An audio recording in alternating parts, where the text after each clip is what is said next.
Good evening, Packers fans. Aaron Nagler here for day 2 of the 2024 NFL Draft. The Cheesehead TV watch party rolls on with my co-founder here at Cheesehead TV, Mr. Corey Behnke, joining me live from Green Bay, Wisconsin, right across the street from Lambeau Field. Behnke, how the hell are you tonight? What's going on? Day 2. Here we go. Rounds 2 and 3. I just learned what those were, so let's go. 4 picks today for the Packers. I gave the Packers a D+ last night after listening to some of our experts and being let down by this momentous occasion, and then I slept on it and realized what a complete moron I am. So here's to that. Here's to that, ladies and gentlemen. Hey, here's to day 2. Hey, that's self-awareness, and I applaud you for it. I'm impressed. I'm very impressed. I know we have a few people already joining us on Zoom in our Patreon Carry the G Club hangout. Hello to all of you. Hope you're all doing well. And as we kick off here tonight, we're going to say hello to an old friend, someone who used to write for Cheesehead TV a very long time ago, and now you probably follow his work over there at Acme Packing Company. We have Justice Mosqueda in the house. Justice, how the hell are you tonight, man? Great. Can we shed a light on what Joseph's got going on though right now? The big board behind him. Yeah, do you see that? Course. Yeah. Oh yeah. We saw it last night. Split out slot receivers, all sorts of stuff. Oh yeah. Joseph is correct, man. He is prepared. And of course, I love the mask. I love it. I love it so much. The mask is great. I got it in Cabo. I saw it. I had to get it. There's a G on the side of it. There's a G on the side.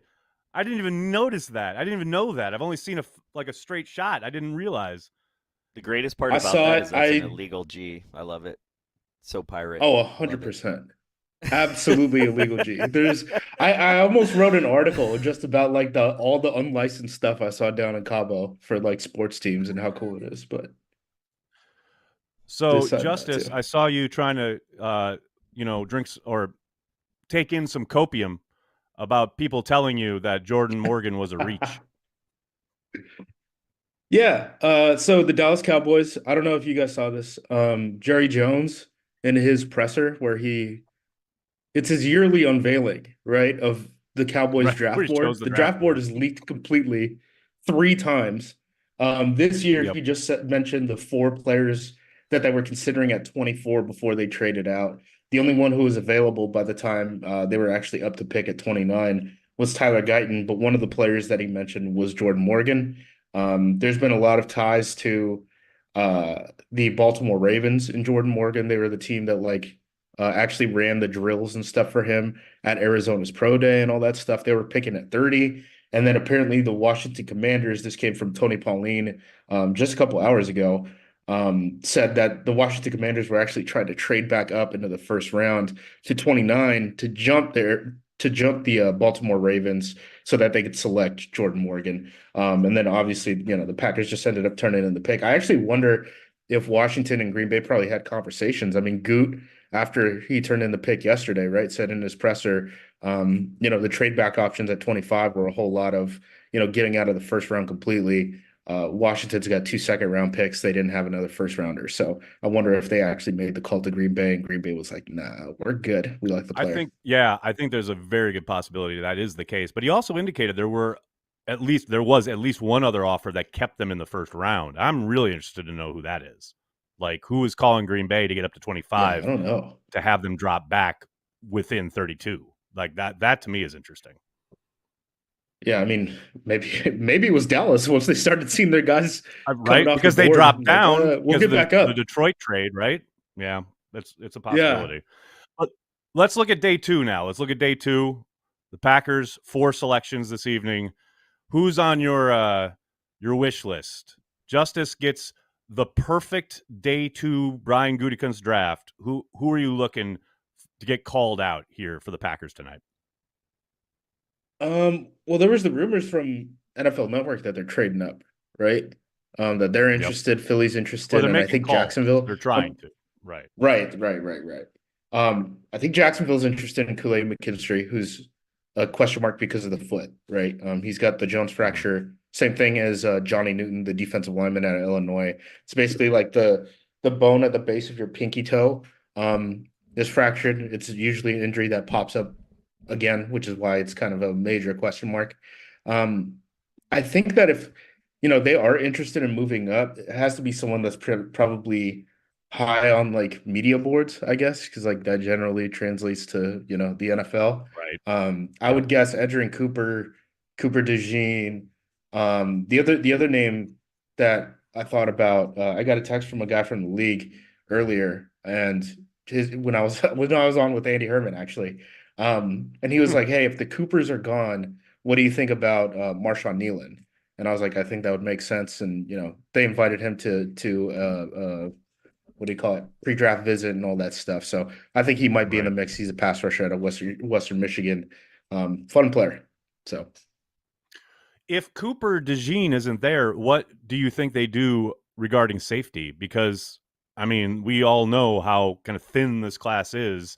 Do they go down the Tyler Nubin road at some point tonight, or do you think it's like just wait as long as you can and find bodies, kind of like they did last year? I don't. The time to wait was last year, right? And they came out with the 7th round pick, the first safety that they drafted. I don't know if they can wait. I think you maneuver yourself. You try to put yourself in a position where you can take either Nubin or Bullard.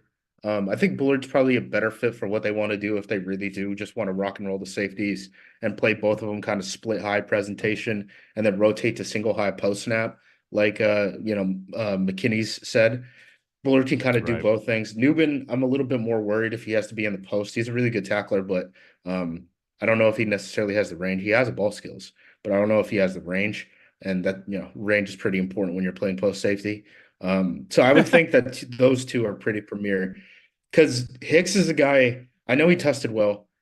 I don't really see that on film. Cole Bishop is another guy who's like that at Utah. Kalen Bullock is a guy who's probably a year away. USC, he's pretty small. Like, he's built like a corner, right? And he's not a great tackler by any means.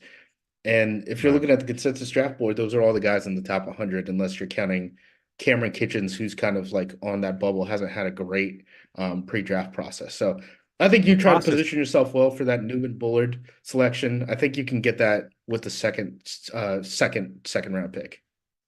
The Kitchens thing is interesting to me because that's a guy who had really, I thought, a lot of buzz around him before the process began. You know what I mean? Like, coming off of the college season, he was a name you heard a lot. A lot of people were very high on, and I liked the tape. But then you, like you said, you go through the draft process, and it really feels like he's completely fallen off the face of the earth.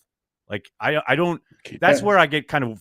Not concerned, but I'm like, okay, so what's the deal here? Because coming off the season, just looking at the tape, I thought that looked like a really good player. Yeah, and that's one reason why I still like him more than the Hicks, Bishop, Bullock, like 40-time riser guys. Totally with you. Because I don't see it on the field, and I do see it on the field with Kitchen. Same thing with Nubin. I know Nubin, everyone's going to show the RAS cards and stuff like that, and I understand why that has value and all that stuff. I'm not knocking it, but that guy's just came off a knee surgery, right? When he ran at his pro day. I don't think it seemed like he just wanted to get something on paper for a number just to prove that, like, hey, I'm actually healthy enough to at least show up in rookie minicamp or whatever it is, right? But I would not take those numbers as gospel, as 1-to-1 his athleticism on the field. I think Newton's a little bit more athletic than his numbers show. I very much agree there as well. I got Michael, a Carry the G Club member here on our YouTube page, asking, do you think they have any interest in Kool-Aid? That's a name, obviously, that has been bandied about quite a bit. There was some buzz talk about him possibly going in the first. That didn't materialize last night. Do you think the Packers might have interest there? Maybe. They brought him on a pre-draft visit, which is usually a pretty good indication that they're interested in the guy, right? The big question there is, again, it's the Jones fracture in the foot. Him and Johnny Newton have the same injury. They didn't find out about Kool-Aid's until the combine, which is why he didn't run at the combine, but did run at the pro day. He ran like a 4.5 something, which is a little slow, slower than expected for him. He's a great return man and stuff like that. Athleticism wasn't the question there.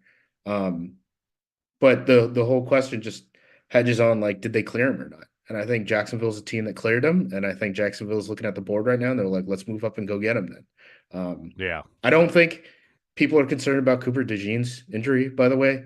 Like he had a broken leg. Like that's not something that's going to happen again type of thing. And it's not really like a weight bearing bone either, where you look at, Jones fracture.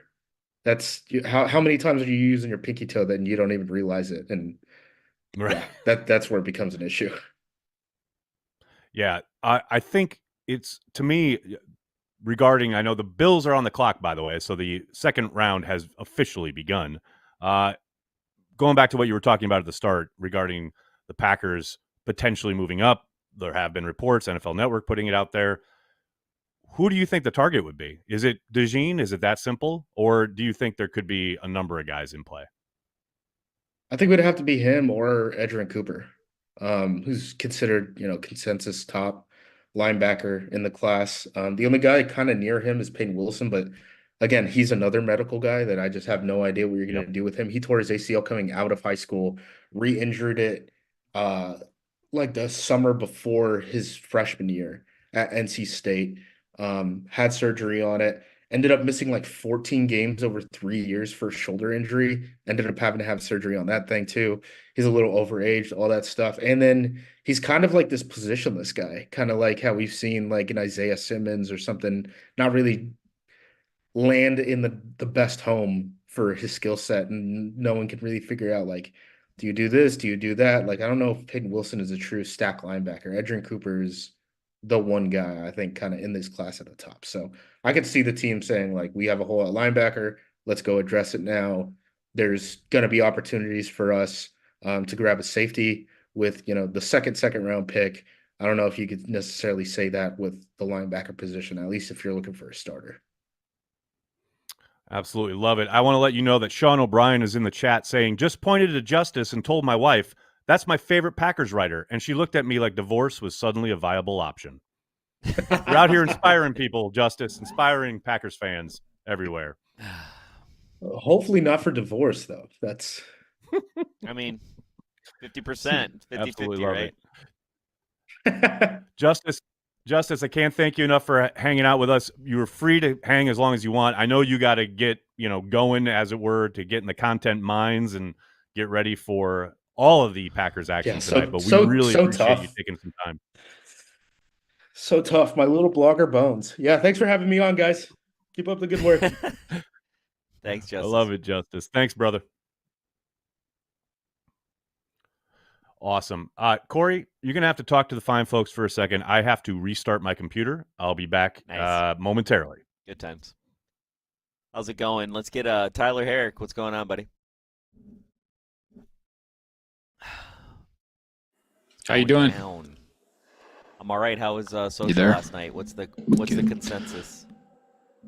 Oh, it was interesting, actually. I think a lot of people were, confused at first, as with any Green Bay Packers pick, right? But afterwards, I feel like a lot of people kind of turned a little bit. There was some pushback. I saw more people getting upset that people were upset than I actually saw people upset. So that's good. That's a good thing. You know what I mean? Like, I mean, I'm gonna be honest with you. I threw a grade out there, so I can see people getting upset with that. Sure, that's fair. Yeah, and look, I'm just gonna be wrong about the pick, which I'm actually happy with. Everybody makes mistakes. The Yelp review of Conups, everybody makes mistakes. So they can all take it back and it'll be good. But no, it was great. It seemed fun. Everybody was obviously confused at first, but they worked it through their minds. They slept on it just like you did, and they got up this morning and everybody was all optimistic. We like Brian Gutekunst said during his press conference in so many words, we had to eat our vegetables last night. We get to have fun today. So I'm excited to see who they take. Who are we going to take? Who are we taking next? Cooper? What are we doing? It's got to be somebody like that, right? A defensive guy. Although that was the first time Justice was talking about Kool-Aid's injury.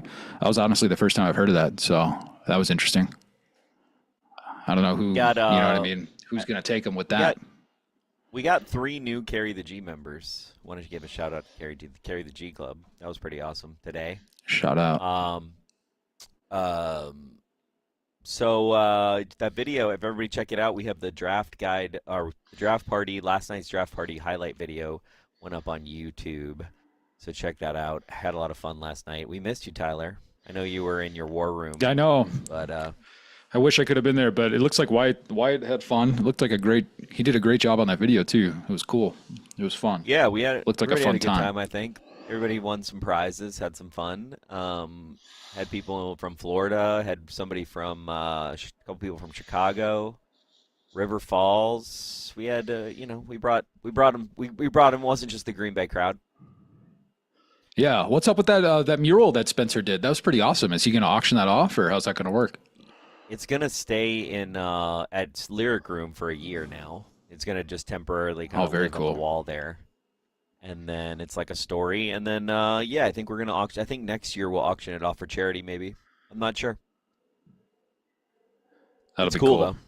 Looked like it was cool. Yeah, it was very good. Very awesome. Looked very fun, for sure. There was a lot of... I heard something about pretzels in that video. What did they have pretzels at the place? Like soft serve? Or what kind of pretzels are you guys serving? No, we just had we just went to Sam's Club and got some pretzels, and some beer mix. You did. That hit me as well. Yeah. Someone in the video was like, because you're going along, he's like, Packers fans, the draft, blah, blah. And the guy goes, I really like the pretzels. Pretzels, yeah. Pretzels. So random. They must be great pretzels for him to highlight. No, they made it. They made Rachel an impression. Rachel was like, we need to have snacks, so we had popcorn and we had pretzels and we had beer mix. We splurged a little bit at Sam's Club. We had a little budget. Heck yeah. Nothing wrong with Made a it nice Sam's for the Club people. splurge. Hell yeah. Oh, I apologize there with Justice. I could literally.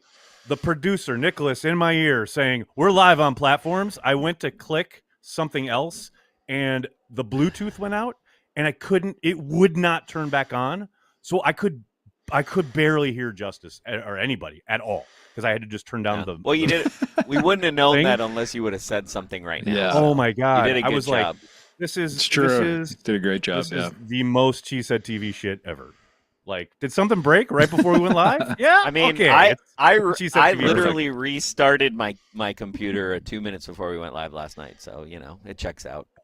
There you go. Justin Logan's got a super chat. Brian Bulaga saying with the second pick, the Green Bay Packers select Cooper DeJean, Iowa is what we need. Iowa. Well, I saw he said it on Wildy's show tonight or this morning, so he's practiced. Saw the clip. He's ready to go. Gary P 1111. No, I don't really have enough ones there, Gary P. We didn't get socks for Christmas. We got combat boots for the trenches. Let's wait and see how they fit. Nice. There you go. Well and Mike Malone.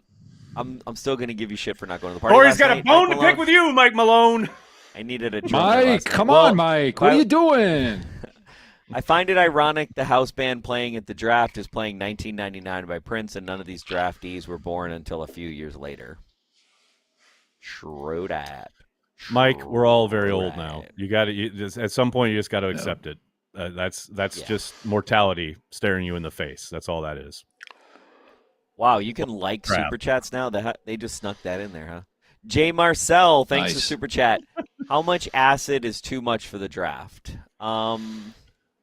I think we talking battery acid? What are we talking? Couple 2 tree drops, I think. Couple 2 tree? You're right. 2 drops. Couple 2 tree, I think is good. So the Bills took a wide receiver. All right. Another position we're probably not targeting early in the draft going off the board. I like it. Should we? Chargers took wide receiver Lad McConkey. Yeah. A Senior Bowl standout. I think we should get Joseph to tell us something about things we don't know, right? I think Joseph dropped an outstanding article at CHTV.com. There's plenty of time for folks to go read it if you're sitting around waiting while the Packers wait to make their pick. Joseph, talk about your favorite day 2 guys, because you had a whole bunch of them listed on that article today. Yeah, I had a whole bunch of guys because, like Goose said, he ate his vegetables, yesterday, and now he can have fun. And there's a lot of fun to like at least on my board. which I'm assuming is the same on Goot's board. You know, you really can't lose. I'm going back to what I said a couple of years ago, but Mm-hmm. if I had to say, I'm going back to the premium position, and a guy that I really like, I don't know if the Packers like him, is Chris Broswell from Bama. Like I said in the article, a lot of people are so hyper focused on Edge Cooper or Junior Colson or Cedric Gray. There's another outside linebacker spot that has to get filled, and the outside linebacker spot is even more shallower in this year's draft class than inside linebacker. So if I had to choose between Edge Cooper and Chris Broswell, I'm taking Chris Broswell. He's strong as hell. He defeats offensive tackles easily, and he's a plus run defender. He just doesn't have a pass rush plan. He doesn't have developed pass rush tools. But that's what happens when you go to Alabama as a 5-star prospect and you're buried on the depth chart because the other 5-star prospect is, in front of you. The same thing with Dallas Turner. They could be monsters probably if they went to some other program because they would have started 3 years, but they were buried behind the Will Coopers of the world. And, you get 1 year of playing experience. You do the best you can. In an NFL system, I think Broswell is going to get that additional, help. And then we have a locked up, strong outside linebacker. So, I mean, I could live bypassing Edge Cooper if Broswell's there, but that's just me. Going to what I'm sorry, I have the offensive side of the board displayed, but going to me, we got your board if up. I had to, either going to Goot, I'm probably going to go to another premium position, even though Edge is a premium position. And if Kool-Aid's not there, a good consolation prize, and I know Nagler would appreciate this, is either Max Melton or Renardo Green. Both That's heavy right. hitters in the run game. Both heavy hitters in the run game. They both fight to the catch point, both fast as hell. Both can play corner on the boundary and in the nickel. And Renardo Green is even rumored to have some free safety skill to him as well. So, like Goose said with Morgan, best 5.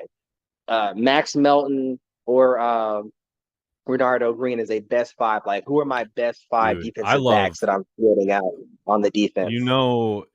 Both those guys are in my draft crush video, so neither one of them is going to be selected by the Green Bay Packers. That's just the way the world works. I've already resigned myself. I have hope. I really have hope. I do have hope. I mean, I'm glad you do. I'm glad someone does. I've resigned myself. But I tell you what, Renardo Green, I would lose my mind. I love him. I absolutely. But I will say also, Joseph, I thought you were spot on regarding his transition to the NFL and the way, especially week to week, how different crews, NFL referees and their crews call things. There are going to be weeks he looks like a superstar, and there are going to be weeks where they're going to be flagging him every other play because he is very physical and he does use his hands, and sometimes he gets a little over aggressive down the field. So that is a concern in his NFL kind of transition. There's zero doubt there. But if you can get that down, that's an amazing asset to have. Like the same thing with receivers. You can push. You just can't fully extend your arms. You can get a little shove in there and then break off your route. But you just have to do it in a way that is not a flag. If Renardo Green can master that, he's gonna really depress the opposing wide receiver. There's nothing, as a former receiver myself in my career, there's nothing like I gotta fight this guy for 10, 15 yards. It's exhausting mentally as it is physically when you have to literally play patty cake for 10, 15 yards and then on a timing route. Because in the NFL nowadays, everything is a timing route. Like, I gotta get to that spot, in 2.5 seconds, whatever the case may be. The ball is out. So it's either an incompletion, an interception, and then the quarterback's looking at you like, really, dude? Really? So okay, if he can get that hold on, down, 2 seconds. 2 seconds. I gotta block Eddie Martin. Eddie, you're up in here trying to give false information about the Falcons taking Edgerrin Cooper, which they didn't. They took a Clemson defensive tackle. So I'm sorry, buddy. That's how this rolls. Can't be up in here trying to punk people. That is not how we roll. We'll tip picks. I'm fine with that. You can't be throwing bullshit out there. Sorry, buddy. Put user in a timeout. Should he Trading. go 5 minutes, 10 minutes, 30 minutes? What should it be? How long should he be in a timeout for trying to throw bullshit into the Is chat? it his first That's the offense? Give him question. just 30 minutes. Yeah, as far Just as I give him 30 know. minutes. 30 minutes. Okay, there we go. Done. Eternity. Somebody put eternity. Eternity. That's Forever. good. That's eternity. Jake, eternity is fine, but we're gonna go with 30 minutes. There we go. All right, Joseph. Stick around, of course. We'll be back to you in a little bit. I want to throw it over to Mark Oldacres across the pond, hanging out. Mark. Packers fans worldwide. When we say worldwide, we mean worldwide. Oldacres, how you doing, buddy? What's up, gentlemen? How are we doing? We're hanging in there. Pretty good. Yeah, how are we feeling? How are we feeling about the pick last night? We feel good? I know, Corey, you've come to terms with it now, yeah? Yeah, I feel better about it now. Okay, that's What good. were you surprised by it, Mark? Do you know what? I wouldn't have been surprised if we got to pick 25 and the guys that everybody wanted to be there at 25 weren't there. I wouldn't have been surprised at all. Like, Jordan Morgan is like such a Packer, like it's such a Packers pick. But I think in all the excitement of the DeJean, Terry Arnold, Graham Barton, Right. like scenario that we were all living in all for a the while names, there. all the names everyone had talked about, all Yeah. leading up to the draft. Right. I get it. And like, we should have known, right? That should have been the indicator that like it's the most Packers thing of all time to have those guys fall to them and they still don't take one. Like it's the most Packers thing ever. It really So like, is. yeah. So I was kind of like in the midst of all that, I kind of forgot about like a Jordan Morgan, and I was totally like, yeah, DeJean, do it, like just do it. And then obviously the pick comes down, and I was like, oh, okay. But like, I feel like that's honestly with what the Packers usually do in the first round.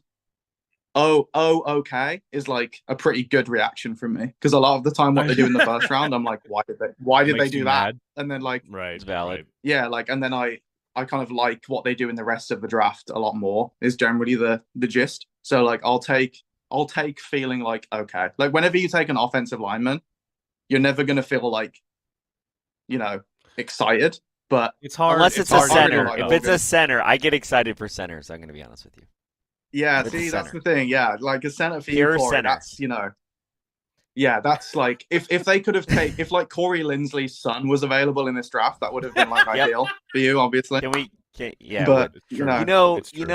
you know what they're going to take right now in the second round. I'm feeling it. I'm getting a feeling here. I feel like we're going to take a running back in the second round, and people are going to lose their minds. yeah, it wouldn't surprise me. I wouldn't think they'll do it at 41. I mean, I could be wrong, but like 58, there's a couple guys there that kind of could make sense. I mean, they took AJ Dillon in the second round, right? So That's what I keep saying. all bets are off. Yes, sir. Yeah. I mean, I think we're going to get second, defense right? first, though. I mean, I hope everybody hopes we're going to get defense. Yeah, well, we're sitting here. What the Commanders are on the clock. We got Patriots, Titans, Panthers, Commanders, and the Packers pick at 41, 9th in the round. What do you think? You're saying defense, but who prospect wise? Who are you thinking? Yeah, I mean, for me, it's kind of like, I think this is where you look at the DB. I think for me, it's obviously DeJean is the main one. DeJean, McKinstry, or the guy that I've been banging the drum for this week, which is Javon Bullard. I'm hoping I wasn't wrong. I was just early on that, because I'd kind of hit a point where I was like convinced. I'd convinced myself for some reason they were going to take him in the first round, just because he kind of seemed like their type. And right. I'd convinced myself he was going to be like the Darnell Savage replacement of the experiment that didn't work, because he's like a similar kind of build of safety. And he can play corner, like slot corner. So he's my favorite like safety, if you want to call him a safety, left on the board. So I think I'm looking at probably DB next if one of them is there, or like a Chris Jenkins, maybe something like that. Maybe a little bit early for him. Edgerrin Cooper is obviously going to be like a popular name too. Right. So yeah, I think it kind of has to be defense, because I'd be surprised if they take a receiver at 41 as much as they like to take receivers in the second round.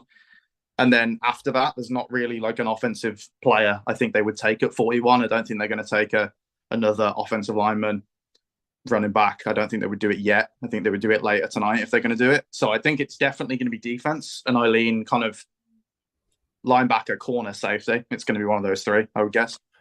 It's funny that you said of those kind of positions, defensive tackle isn't in there, especially now that Johnny Newton just went to the Commanders. I love that kid. I love his game. Yesterday I had to watch Byron Murphy go. Now I got to watch Newton go. It's like I was pretty much resigned to these guys not falling to the Packers, specifically because of where they landed draft order wise. But I agree with you. I think it will be defense. Where do you think? Because I'll be shocked if we get out of this draft without the Packers selecting a running back, if not two. Where do you think that happens? Do you think that's a strict day 3 thing? It's tough now because I think today would have been pretty nailed on if they didn't kind of pick up Josh Jacobs.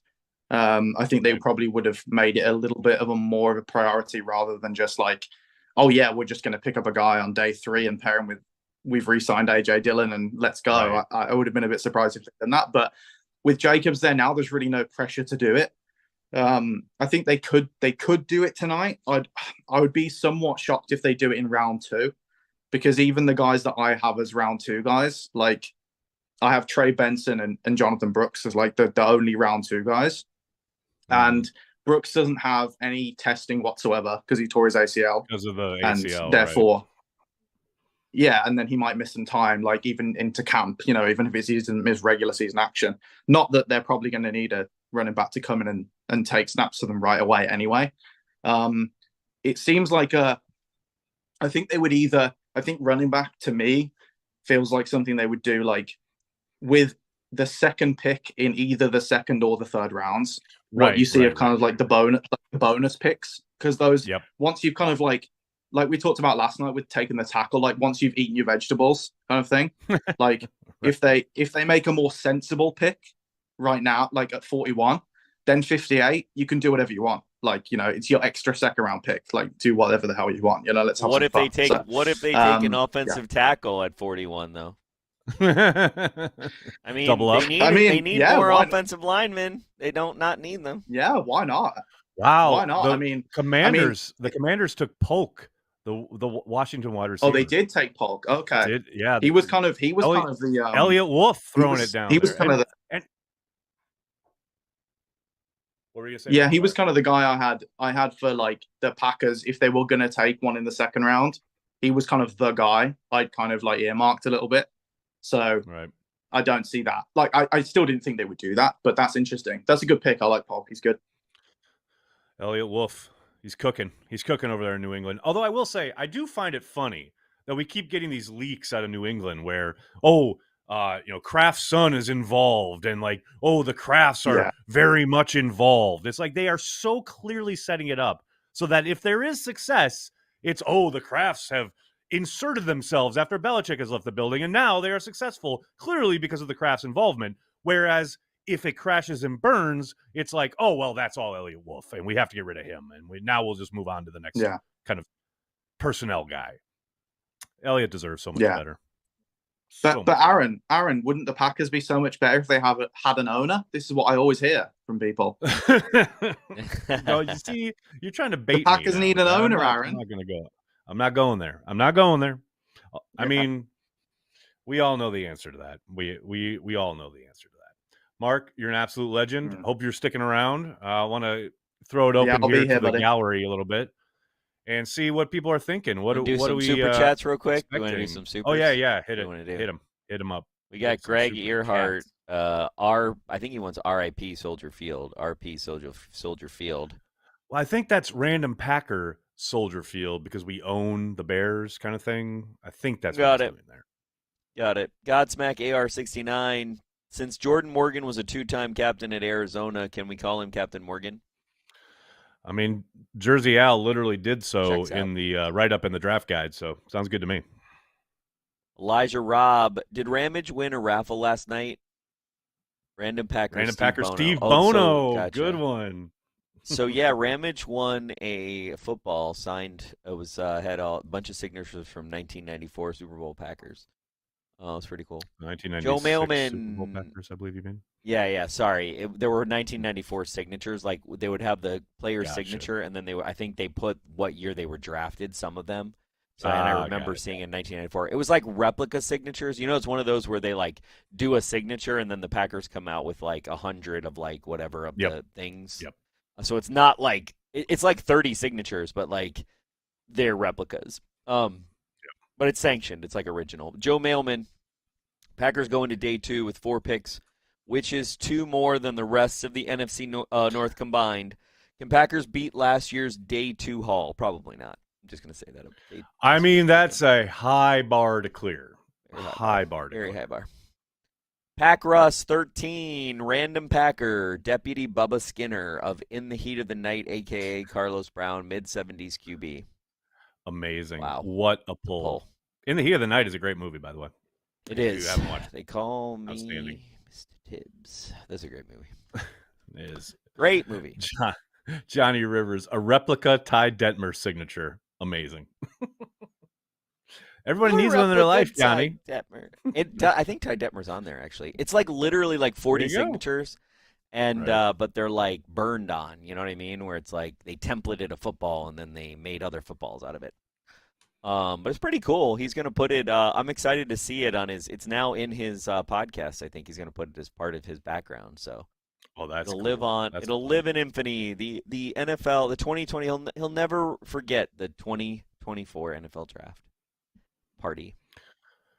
Absolutely. Hashtag. I mean, and that's the other thing I wanted to say, Corey. Great job throwing that all together because that was entirely you. I'm obviously here in New York, not doing a damn thing when it comes to the in-person Green Bay draft party. First one ever for CHTV. You pulled it off, man. Killing it. We did it. Yeah, it was fun. We had a good time. I think most things worked out. You never know who's going to show up. It's always the weirdest thing, you know. It's when you're in college and like you're a freshman and you're like, I'm going to throw a party for my new friends.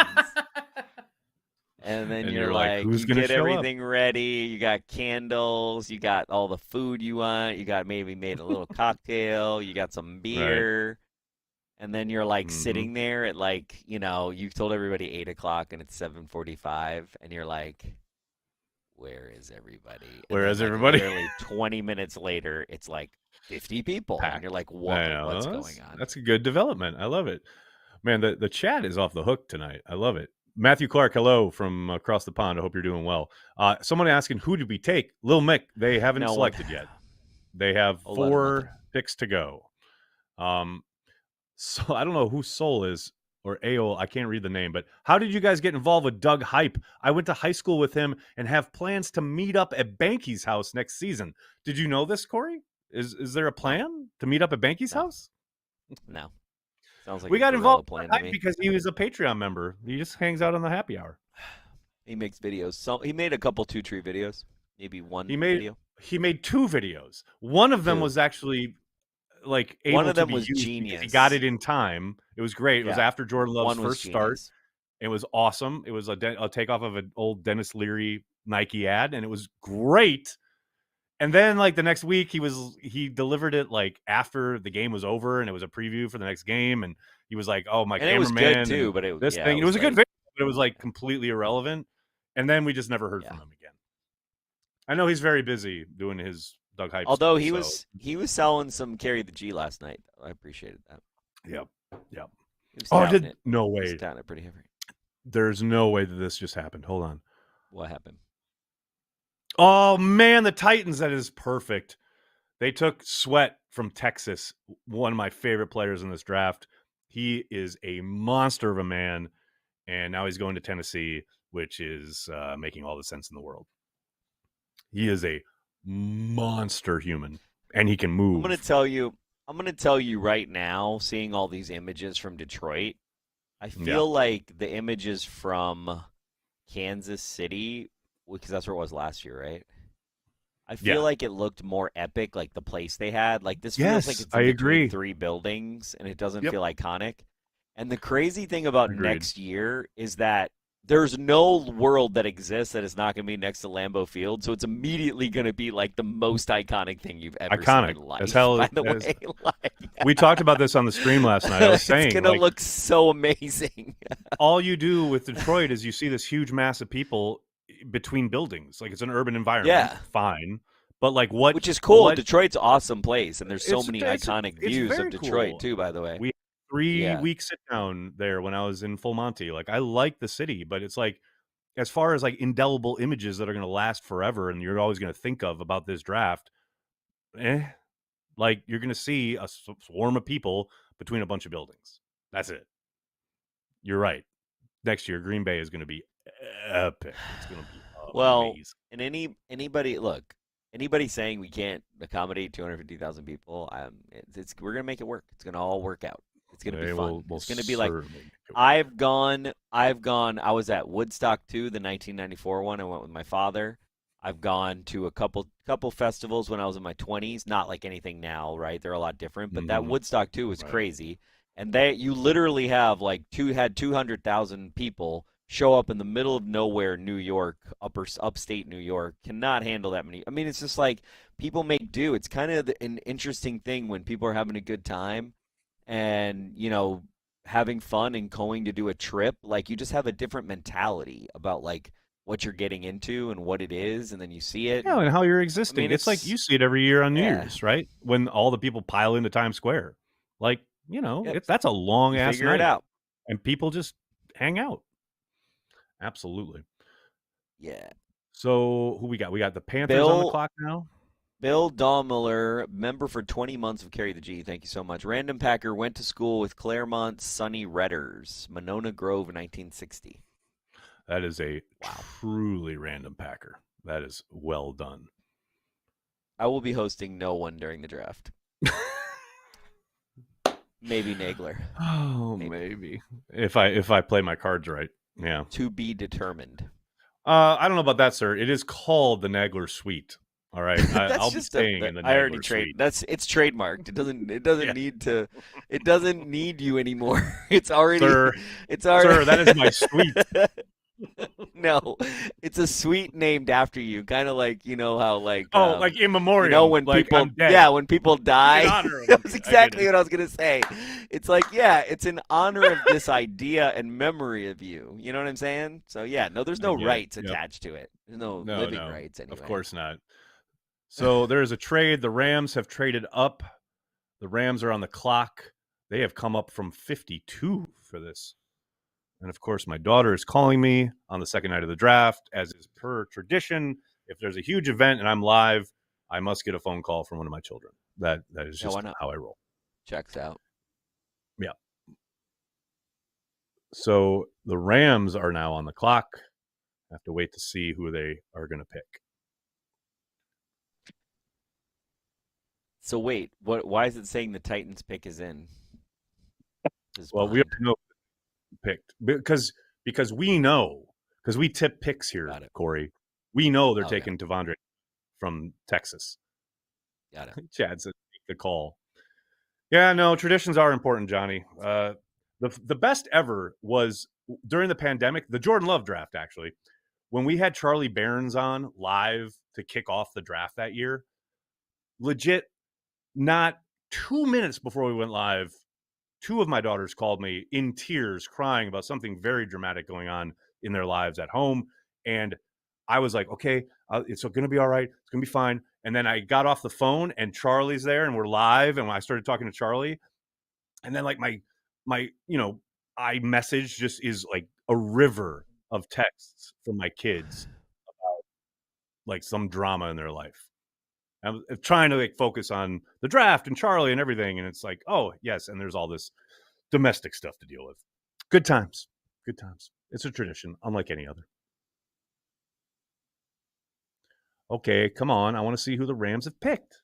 Michael M., thanks for Super Chat. Just waiting for the world to burn when Goot passes on DeJean again. LOL. LOL. Thanks for the Super Chat. It's coming. Shout out to Michael. Shout out to Michael. Joseph knows. Is Oz still asleep, by the way? Yeah, is Oz awake? That's the number one question here. What do we got? Where is he? We know. Doing my Harold impression. Oh yeah. Where is Harold? You need that window to go dark. Yeah, where is Harold? Yeah, exactly. We need a poem about Aaron Rodgers. Corey Krenz, thanks for super chat, or not super chat. Thanks for being a member of Carry the G for 19 months. Been a hell of a week. Glad the draft is on and listening to everyone at CHTV. Thanks, guys. Thanks, Corey. Thanks, Corey. It. Appreciate the support. We're here for you, buddy. I like your name.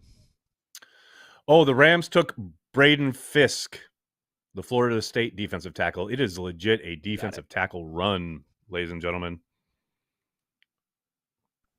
I wish we would have took that trade because I really have Cooper really at like 55. So to go back to what 52, I think we could have benefited from that, depending on what they gave up. Well, I mean, they may. Who knows? They probably were trying to get ahead of the Commanders. You know, you don't. Who knows if Green Bay even got the call? I mean, I agree with you, That's but very true. You know, it's hard to say with any certainty. So we got the Commanders on the clock. Commanders are on the clock, and then the Packers are going to pick. Let's go. Unless we trade back. Which is entirely possible. Because, you know, both Kool-Aid and DeJean are still sitting there, so you might as well just drop down. I love Chris Jenkins, but he's probably going to go here. Yeah, he's still on the board. It's a tackle run. I mean, somebody's got to want Chris Jenkins. They're willing to give up a fourth rounder for him, you know, fourth or fifth rounder. We shall see. Come on, Commanders. Let's see what we got here. Oh, wow. The Rams sent 52, this year's 5th, and a second-round pick next year to the Panthers to make that jump. That's nuts. No way. Who definitely didn't get a call. He would have bid on that. I was going to say, that's what I'm talking about. 100%. Next year's second? Wow. That's some spending power right there. The Rams just hate picks. They just want to utilize as few picks as possible. You're one big talking pick-tipping mofo, Nags. You darn right I am. I don't got no use for the NFL's dog and pony show. Lord. All right. Let's see what else we got here. Come on now. Come on, Commanders. Make that pick. Not yet. All right. Nagler, do we have any press conference time this tonight? You mean from the Packers? Yeah, do we have any press conference time? Yeah, they'll undoubtedly roll out a couple guys tonight. They'll probably have somebody out for whatever selections they make who are like some of the regional guys, and then Good will talk at the end of the night. No, I'm saying, like, do we get a question? With who? We're picking next. Like post game. Do you have a question? I guess is what I'm saying. No. There's no Zoom. No. The Packers are on the clock. Oh dear. Let's go. Oh man, the Eagles traded up right in front of the Packers. That could probably be their striking for Cooper DeJean. Yeah, their pick is in. The Eagles took Cooper DeJean. Oh, snaps pro. Traded up right in front of the Packers. Packer Nation's about to melt DeJean. down right now. Wow. Packer Nation's about to melt down. I love it. Good. Let's take a running back. Yeah, I mean, are we sure? Yeah, let's play the video. We got a video. Let's play it. Get it? Whoa, my God, we got a video. We have a video. This is the guy you're going to be, Matt. Watch, he's going to be a bust. It's going to be great. I love it. Here's the thing, though. We'll see. There's some Cooper DeJean for you. I love it. What about DeJean? They knew Goody was going to take him, and they traded up. Oh. Oh, wow. But let's be honest. Like, Philly's a tough place to play. So if he's not immediately successful, they're going to want his head on a platter. So, Oh I yeah, no mean, doubt. No doubt. we might, in a year, in 2 years. I mean, you see how they did Bradbury. I mean, in 2 years, like Cooper DeJean could be on his second team. Possible. I don't think that's going to happen, though. I think he's going to be very successful. That's just me, though. We shall Packers, see. who we taking? Running Here back? we go. Packers on the clock. Let's see. No, nothing Hunter? yet. Nothing yet. Take a long snapper. Mark G hitting just the right note in the chat. Overrated. Yeah, especially now that he's not a Packer. He's definitely overrated. Oh, he's totally overrated. Totally overrated. Yeah. Completely overrated. It's going to be a bust. Kool-Aid? We're getting Kool-Aid? Gonna drink some Kool-Aid? Maybe we'll see. I gotta lie, I can't hate on Mark's prediction on getting another tackle. I would love that. I love too, that actually. idea. I mean, Kingsley's still there and Kieran's still there.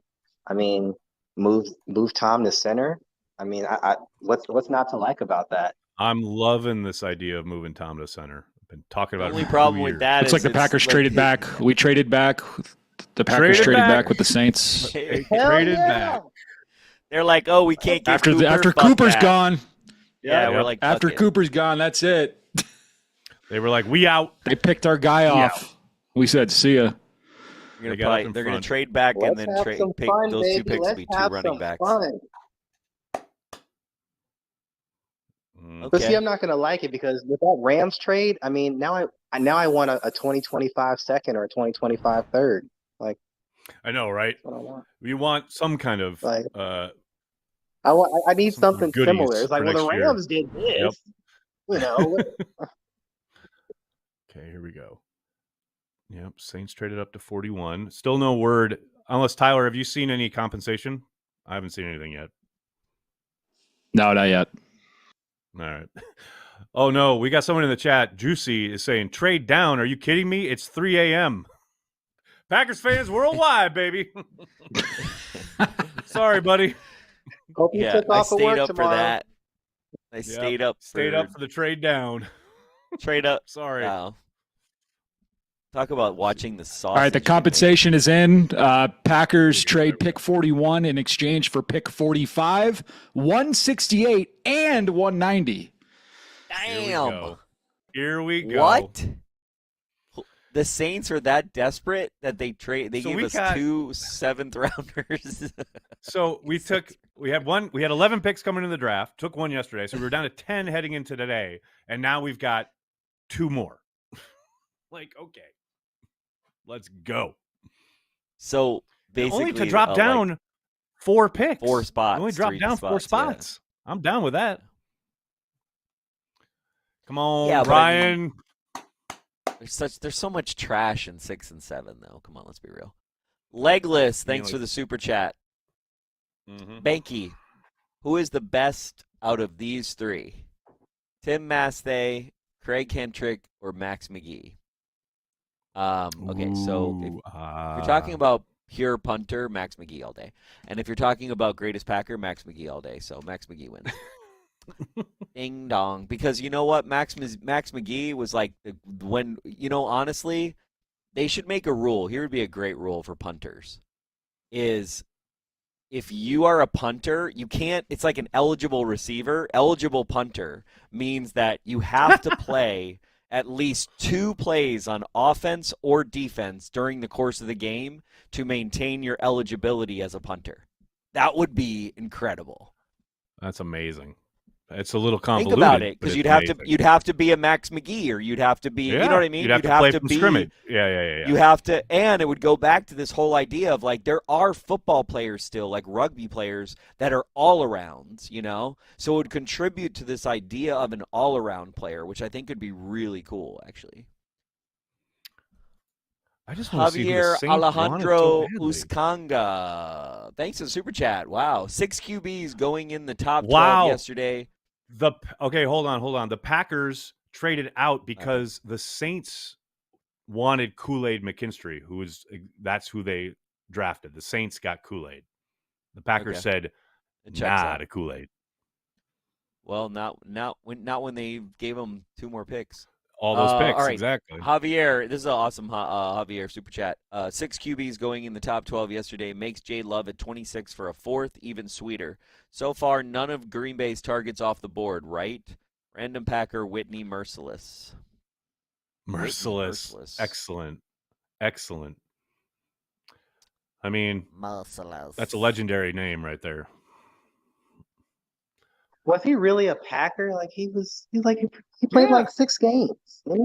Yeah, that's a Packer. Hello, he donned the uniform in a regular season game. That's certainly a Packer. It's more of a Packer than you and I will be. My goodness. True story. Godsmack AR69. What the fuck do teams keep leapfrogging the Packers? Kind of pissing me off. Thanks to Super Chat.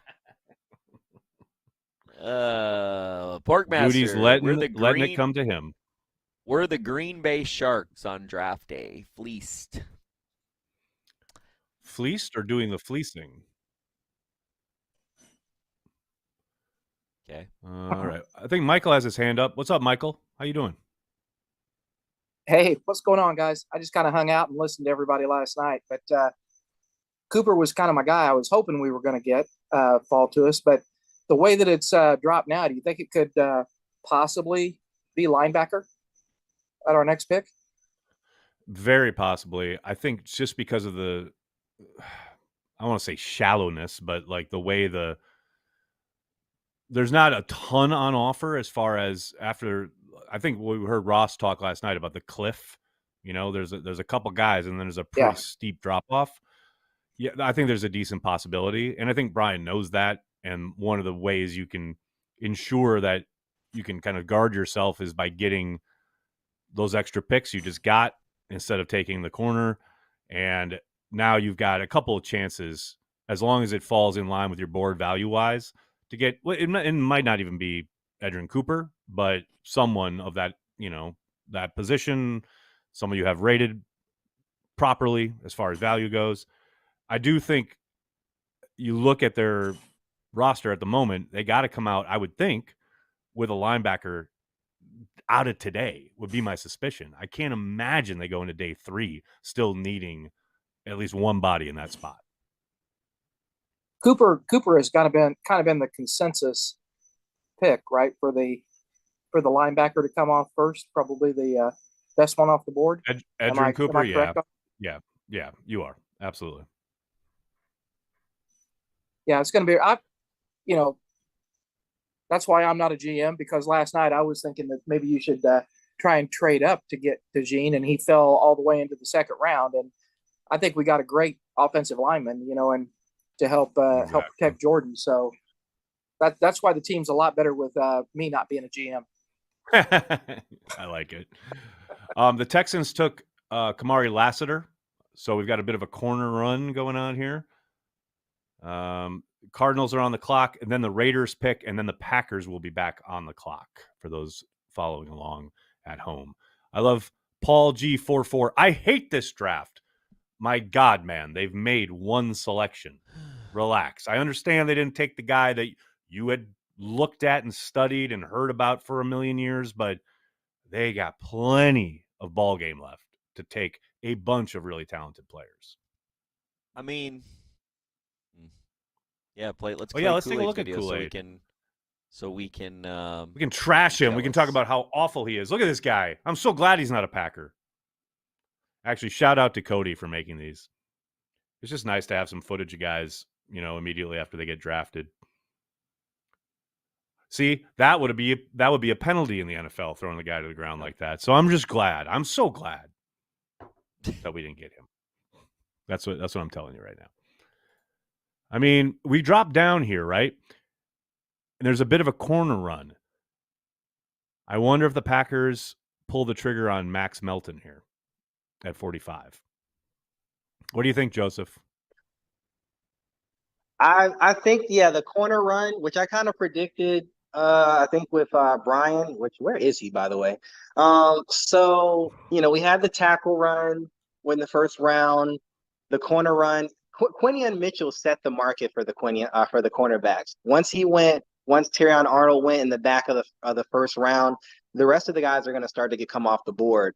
After Cooper DeJean, honestly, everybody else is like I have Bullard as a late third, and then everybody else is like fourth round or later. So if you want a corner or a corner who you think can play safety a la Cam Hart, Notre Dame, this is the time to get him, because it's a deep class, but this run is going to get the better prospects. So I'm leaning towards Max Melton or Renardo Green at the premium position. There's enough middle linebackers in this class to where we could forego Edge Cooper. It's not the end of the world. Peyton Wilson's still there. Junior Colson's still there. Cedric Gray's still there. Tyron Hopper's still there. And I really don't expect Colson to go to maybe the third round. So there's hope for the linebacking crew. Thank you, Joseph. I got to address Max Melton. Max Melton has been taken. Oh, Max Melton. The Cardinals have selected Max Melton. There you go. I just want to say, someone just said in the chat, Jordan says, we already had 11 picks. We don't need more bums. Bums like Carl Brooks? Bums like Dontavian Wicks? Just stop typing. Relax. I mean, go outside. I will say, grass. what I was thinking of is in 3 years when we do the Packer Transplants 2024 draft recap. Right. We're going to have to take a look at during this cornerback run, and if either of those two guys played out, it all works out. But one of those two guys got to hit. They got to hit, no question. Or 45 hit. 45 hits. If 45 hits, we're good. But if 45 hits plus one of those two guys kind of hits, it'd be nice. Michael, what's up, man? Question. This might be for Joseph, but I'm trying to think the safety, the really, really good football player, but didn't test. I mean, like his testing was really bad. I say really bad, and really dropped him down. I'm trying to think of who that was, but it was a really good safety. Played Tyler really Nubin? Great football, but Tyler Probably Nubin. Tyler Nubin. Yes, sir. Yeah. Yes, sir. So is that has his testing dropped him like out of the second to the third or fourth, or what are your thoughts on that? I think Nubin's probably fourth round at this point. I think his RAS was like a 2, and whether Goot's interested, at that point is anyone's guess. I love the tape, but the athleticism is a question mark. Granted, he was recovering from I think it was either ankle surgery or leg surgery, so maybe he was still hampered and he just wanted to do something. But you don't want to take a guy in the second round with like a 2 or 3 RAS score, and then he's burnt toast, in the NFL. That's just too much capital to give up. So I'm still interested in Nubin. He's on my board, but he's probably after Javon Bullard, who is just a little bit small, and he's after Cameron Kitchens and Kalen Bullock, who Kitchens didn't test as well either, but he tested significantly better than Nubin, and then Bullock is the weight issue that Mark already highlighted. So at this point, Nubin's probably stuck in day 3 purgatory. If you're going by pure athleticism, you're going to go for a corner like Renardo Green is still there, Cam Hart is still there, even Andrew Phillips is still there. So I would probably go that route if I'm looking for a defensive back in the meantime. Another person who I didn't think they were going to shoot because of his arm length is Jerry Jones, who they did bring in for a top 30 visit. Insane in interception production, ball skills are on point, was a former wide receiver. So probably I'm going to go in that direction before I look to the safety class. So you think that he would you feel like he's probably going to drop to day 3? He'd be a good pick in day 3 probably then, correct? Yeah, he'd be a great pick in day 3 because at that point a lot of times teams in day 3 it's like best player available, like who's the best guy on our board, unless there's like a solid need that they're really hunting for a guy. Most times it is best player available. So if Nubin is the best player on their board, I could see them going for him in the 4th or 5th round. He's just one of those guys. Seemed like he tested really poorly, but is a really good football player. Is kind of what what I feel like. Okay, the Raiders You're are taking right. JPJ. The Raiders are taking JPJ, and the Packers are on the clock. Oh, Let's go. snap. On the We're back clock. on the clock. Go. Let's do it. Go. Well, I'm going to trade down again. I can't wait. Trade down. Yeah. I'm very excited. It's going to Trade be a lot down of and fun. get some. Friendly reminder from Matt Schneidman tweeted out that we traded back twice last year and ended up with Jaden Reed. So trust the process, everybody. Trust the process. Oh, Tyler, would you get out of here with this making sense Yeah, shit? Nobody in the chat are wants you to hear it, man. Nobody in the chat wants to hear it. I mean, all Gutekunst did was do a complete rebuild and have him, win a playoff game in one fucking year. But, he's a moron and doesn't know what he's doing. And Albert Beer all but confirmed that the Packers were going to pick Cooper, but they didn't want to fight for him, so they let the trade go through. They didn't care. That's interesting. That goes counter to That what I've checks heard. out. So it's fascinating. So the Raiders took I trust your sources Oregon over center Albert. Jackson Powers Johnson, which is interesting. Yeah, I Center? think Breer's been fed something there. Yeah, center. You would have been very excited, Corey, if you were a Raiders fan. That'd be sweet. Jackson Powers Johnson goes to the Okay, Raiders. Packers are on the clock. Here we go, Packers. Joseph, who's the best available? Who you got? Here we go. Who's the best available running back? That's what I want to know. I'm sticking to my guns on a tie because they're both premium positions, and that's Renardo Green out of Florida State and Chris Broswell. I love it. out of Come Bama. on. I would love that. Or Chris Jenkins. I'd love either The one pick of is those. in. Should I tip it? Yes. He picked. Should I tip it? Ladies and gentlemen, Edgerrin Cooper! Woo! We got a linebacker, baby. Let's go. Let's go. Linebacker in the house. And everyone's very excited, I can see. Is that our Mike linebacker? Is he a Mike? Is he a Mike? Most definitely. Yes, he'll play without question. He'll play in the middle. That's good. We need that badly. The guy that will essentially pair with Quay Walker when they, inevitably are in nickel most of the time. He will most likely be the guy who's there with Quay, manning the Mike spot.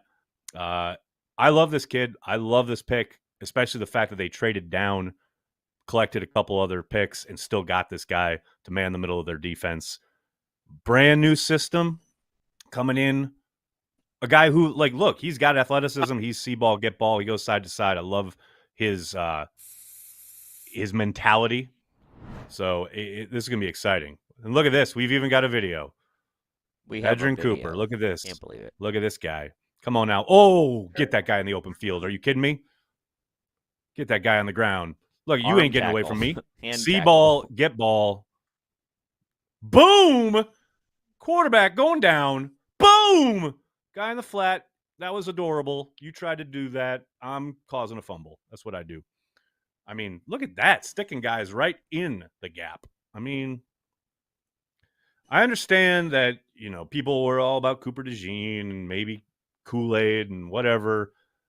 This is the centerpiece of your defense for years to come. I don't hate this pick at all. You got a Cooper. I'm down with it. Be happy. You got a We Cooper. got a Cooper, exactly. What do you think? What do you think, Joseph? What do you think about this pick? I mean, I love it. I mean, we've been talking about him forever. Like I said earlier, I thought he was going to be available even closer to 52, 53. So it makes perfect sense. We got 2 extra picks on day 3, more bums, and we still got the guy that, Goo wanted. So it's a great pick. And like you said, he has versatility on all levels of the or all linebacker positions. So he's going to play Mike. He could have played Will. So he's going to be a great sub package for us between him and Quay. A lot of guys think he was better than Quay coming out of college. It's just that Quay played for Georgia. So that's one of those things. Quay plays very well at Georgia, and Cooper had a nice career at Texas A&M because he went to the lesser program, got on the field sooner. So I look forward to that duo, wreaking havoc in the NFL. We just need one more person to complete the trifecta at linebacker, for lack of better words. Well, yeah, I mean the strong side though. I mean that's a guy who's not going to play like 25% of the snaps. So I suspect that's going to be a committee thing at least initially. Probably one of these guys that they're going to be throwing darts at, with these multiple late round picks and or undrafted free agents. Let's go. I'm down. I like Sam more than most, actually. I think, but I have to see what half calls. If we have like a 3-3-5 kind of setup, Sam is ultimately more important. But if we don't have that, then I get the lesser focus on Sam. We got a couple hands raised in the gallery. Oh, we got people. What is this? Someone listening to TV audio. There. Okay, we got audio. Who's first up here?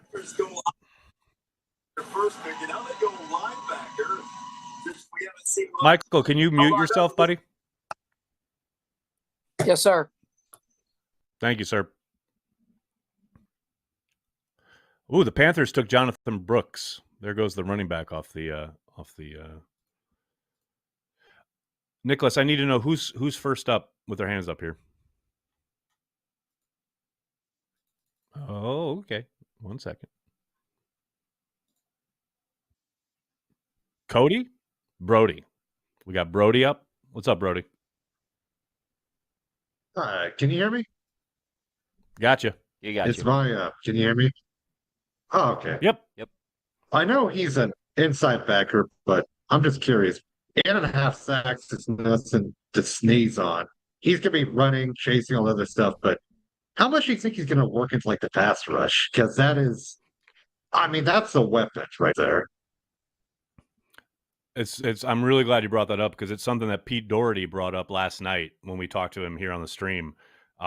There's zero doubt that he will be involved, especially considering the packages that you think, and you probably, understand that Hafley is going to be utilizing, especially on third downs.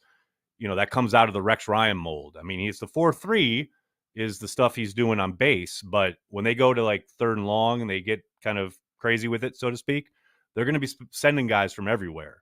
And Cooper has shown an ability, like you're saying, to get after the quarterback, to be utilized in that way.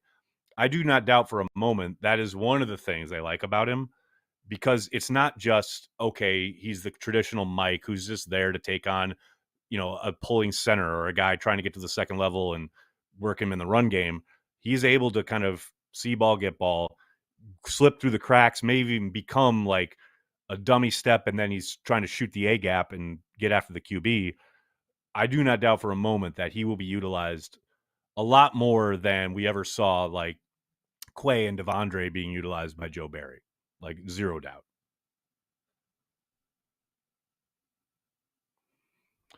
Thanks, man. Soder, what's up? I just want to say, after a decade of watching kind of unathletic linebacker play, how exciting is it to have two guys that can see the ball, real dogs, yes. Two real guys who can go get it. I mean, it is just yay. That's kind of football. So excellent. Mm-hmm. I'm with you, man. I am with you. It is interesting, especially coming off of yesterday, which I believe I saw this morning, the first round ever in the history of the NFL where no running backs and no linebackers were taken. Like, it's the first time it's happened, which tells you a lot about where we are when it comes to the game of football at the NFL level. But they're still important, man. You look at every good defense in the NFL, you're going to find really good, strong, athletic linebacker play. And hopefully that's what the Packers are building here, because I love getting Cooper and Walker together. I mean, that's a lot of athleticism. That's a lot of explosiveness paired up in this new Jeff Hafley defense. I'm about that life. Godsmack AR69 with the super chat. Okay, so what the hell did we trade back for and what rounds again? I just hope the compensation is worth it. I'm not a big trading back guy. Not a big. Well, I'll let Brian know. Back. I'll get on the phone with him. I'll let him know. I mean, Master. Corey, you a big trading back guy? I don't care. I mean, if you can, you just got to get something for whatever you traded back for. That's all I care about. Word. sometimes those extra picks matter, and sometimes they don't. Porkmaster, we drafted another Packer, baby. Yeah, we did. Steve Blows. This draft feels like a multi-day Anders Carlson missed kick. I think that's a little extreme. Oh, it's very extreme. Christopher. It's very negative. Christopher, Goody should be fired on the basis of not letting Brian Bulaga announce a pick from Iowa. Now you're standing on good ground. I get this. I feel like that should have been taken into consideration, to be honest with you. So it really should have. It really, really should have. I love it. Yeah, I think the thing about the draft is like everybody has to be right now, and it's more important to be right than it is. Yes, Jesus, than yes. It is to like, good Lord, figure out where that person fits in your team. I don't know. It's funny. And we're just root for him, you know? Yeah. I'm sorry, Nicholas. Say it again. Len, what's going on, Len? Oh, Len, what's up, Len? All these extra picks, Corey, just so we could take a punter tomorrow. Yep. You got it. Now you're talking. Now you're talking, buddy. Love it. I absolutely love it. Man, we got ourselves some ammo. Let's go. We're gonna get tons of new dudes.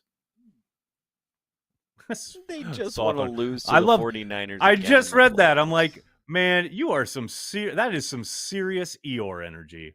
They just want to lose to the 49ers again in the playoffs. Thanks, Eeyore. Thanks for checking in. Appreciate you. Porkmaster Joe, when are we taking a kicker? Probably next. I need one, so probably take one. Also, He's asking me then? We got Marsh. Yeah, I guess. Sorry, should have said Joseph, but he said never. Unless he's an undrafted free agent. I really liked Cam Little, but with Greg Joseph in the fold, unless Cam Little is an undrafted free agent, which I don't think he is, he'll probably be a priority 7th round pick. Our kicker competition is pretty much set. They might bring in another guy, undrafted, whoever that could be, but I don't think Cam Little escapes being selected tomorrow. Okay. Agreed. I guess people don't read the actual studies that are around that show that you should never take a kicker or a punter in the draft, but whatever. Marshall Duke, thanks for the super chat. Truly. What position do you guys predict with the next pick? I say D-line. Thanks, Marshall. Appreciate it. I don't know, man. It's hard. There was that run on defensive tackles. I want a running back. But I'd be down with Chris Jenkins. I'd be down with a defensive tackle. We have a hole. I need it. Well, Michael N says, what about TJ Tampa? I wouldn't hate that. I wouldn't hate that at all. What's up, Ken? How you doing, buddy? Hey, I just wanted to say I'm really stoked about what they did here. First of all, I think the biggest need was the linebacker, and this is the best linebacker in the draft. Looks like a dog. And the other thing is they traded back and they get a 5th and a 6th rounder. When they did that last year, they picked up 2 really good players. That doesn't mean they bums. Will this time, I was told they're hey. bums. Ken. I was told they are bums. Anybody selected on day 3 is a bum. Ken, get on board. Yeah, like Wick and what's the defensive lineman they picked up? I mean, Wicks and Brooks, my gosh, both really good players. Yeah, those guys were huge, and you don't know that they're going to get that this year. But I totally agree with Goody's view on, hey, the more shots you got at it, the better chance you got at getting somebody good, because it all is a bit of a crapshoot, right? So correct. Take a few more shots. Correct. So I'm really stoked about this. I think that he played it exactly right. Absolutely agree. I mean, especially I am fascinated though, because like I said, I got the initial word Packers weren't going to take Cooper DeJean before the Eagles jumped in front of them. But I just, it's hard. Lion season extends into the draft. And it's like, it's very interesting that after the Eagles did jump in front of them and take DeJean, the Packers immediately traded out. Like, that seems like really convenient timing. But like you said, they got more swings at the plate and they got what is essentially, I mean, almost by consensus, the number one linebacker in the draft. So I'm down with it. What else we got? So we got the Commanders on the clock at the moment. Unless, have they picked? I don't think so. Not yet. Joe Mailman, thanks for Super Chat. Morgan was 31 on Cheesehead TV. Big Board. Cooper, 32. There you go. See, look at that. Just making it happen. Shout out to Mark Oldacres for accurately predicting the first 2 picks for the Green Bay Packers. Look at Mark Oldacres. Come on, Mark Oldacres. And the dog says hi. What's up, dog? Wow. Damn it, the Bengals are taking Chris Jenkins. Man. Yeah, the Giants took Nubin. The Bengals took Chris Jenkins. It's all falling apart for me. Although, hey, Renardo Green's still out there. Renardo Green's still available. So come on now. Johnny. After Amari, I feel like we are due for a competent Cooper. Nice. Oh, that's not bad. That is not bad at all. Thomas, you are correct. This defense is going to be fast. Thank you. Is that Brandy doing the heavy lifting as the Cheesehead TV moderator? Because spot on right there. Xavier McKinney is on the roster, folks. Well done. Well done indeed. Okay, so what do we got? Commanders. Gosh, Commanders have 2 picks here in 4 spots. Packers are 1, 2, 3, 4, 5, 6, 7, 8 spots away from picking again. Chris Rosebrook, I am so upset that we picked a football player from the University of Football. How can I root for my team? All in ironic caps.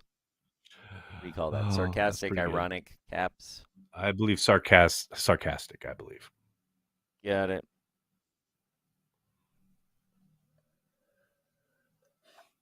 I love how on Twitter I just put up Cody's video of Edgerrin Cooper, and I'm like, let's go, and I put it up, and people are like, well, so happy to so there's so much negativity. I just love that you love the pick, and I'm just like, I'm just excited we have a video of the guy we picked.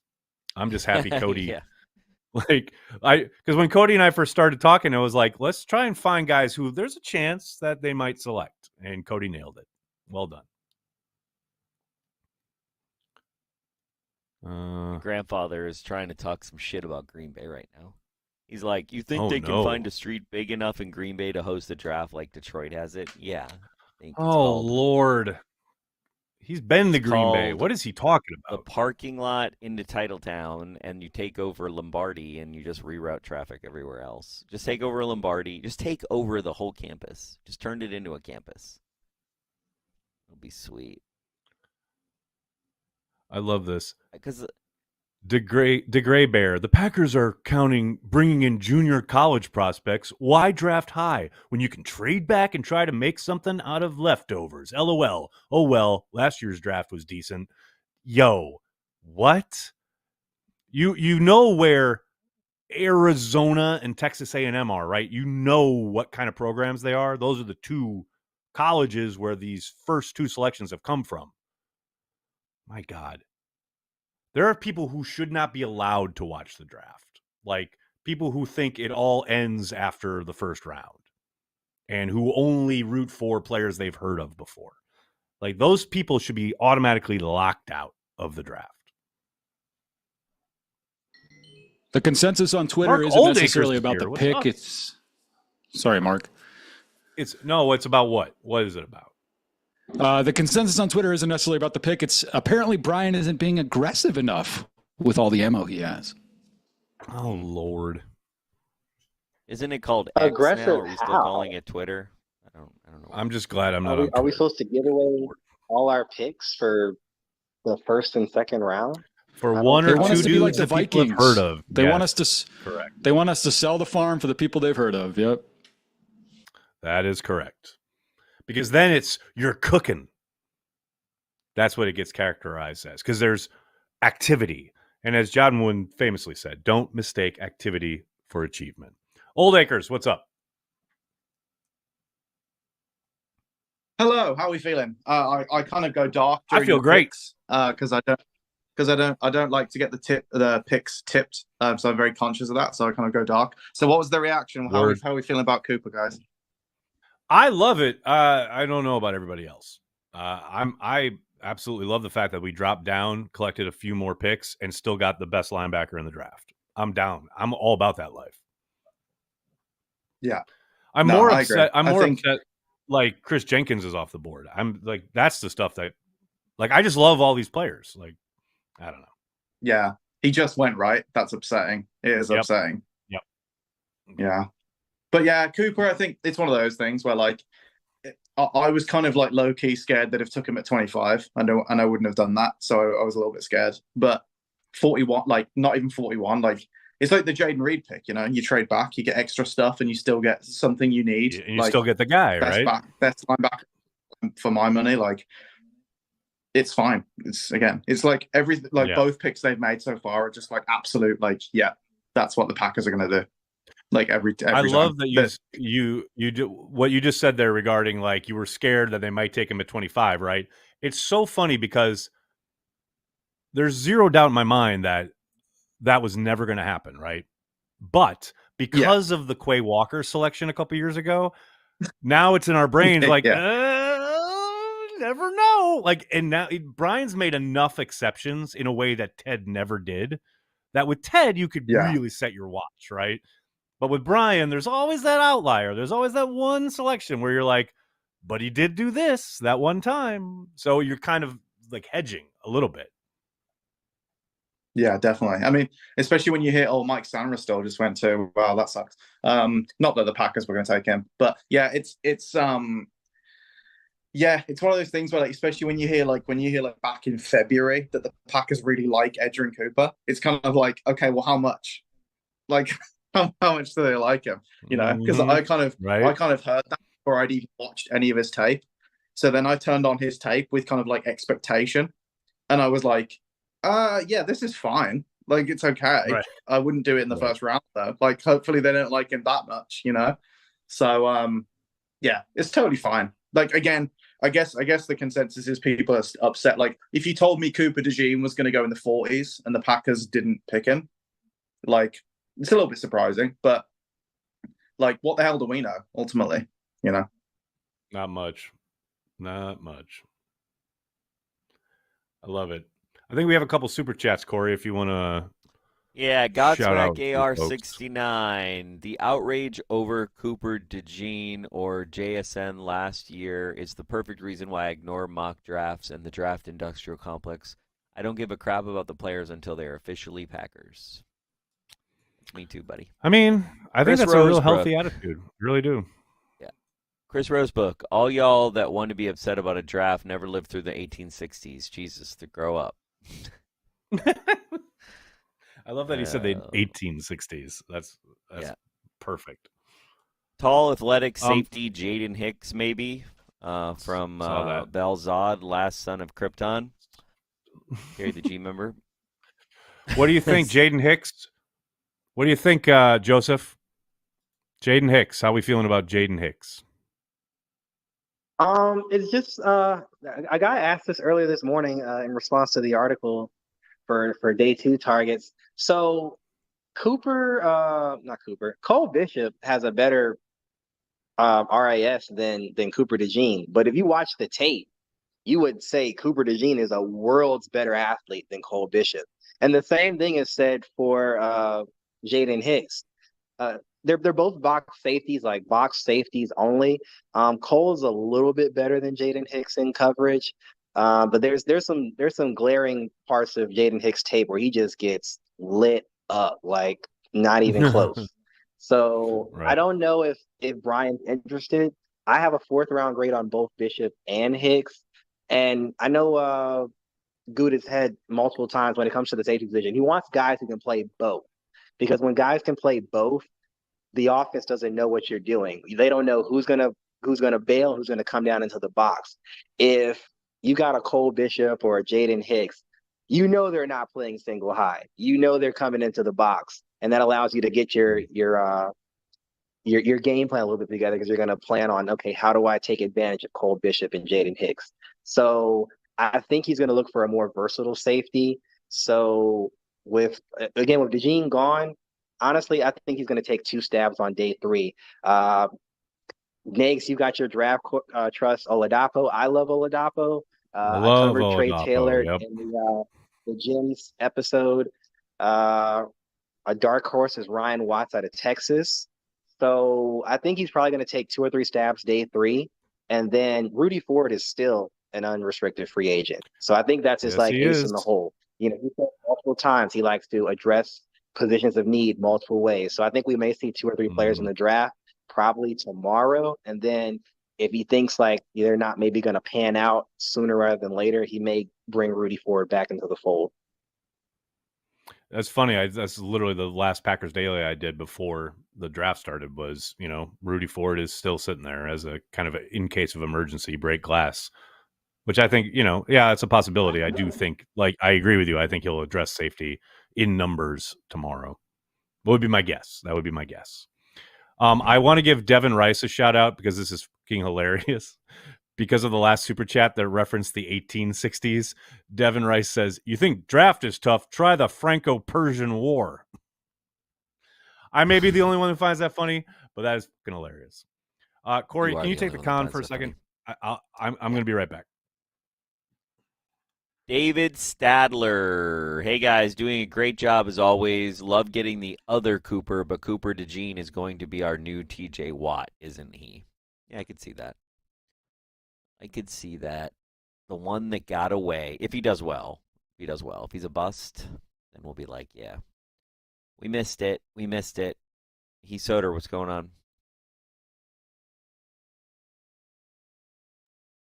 I just want to say, as a longtime consumer of draft content, Mark Oldacres is filling my Dr. Z hole in my heart. Way to go, Mark. Joseph, you're far more entertaining than the guy with the hair for ESPN ever was. So spectacular. Thank you. Speaking of the guy with the hair, I feel like oh yeah, shout out Soder for sure. I don't even want to say Mel Kiper's name, but I'll say it, damn it. Well, what's his name? Ty Schmidt. I think he has that's really funny. His his impersonation of Mel Kiper. It's pretty hilarious. I see Chuck on the Zoom. Chuck, what happened? What happened last night? What happened to you? We missed you. We had some River Falls neighbors show up, by the way, but not you. You're muted, but it's all good. Oh, you're muted, Chuck. Sorry to put you on the spot. I just saw you on the stream, and I was like, oh, we missed you. I even I tried to secure a spot for you, so I knew it was possible.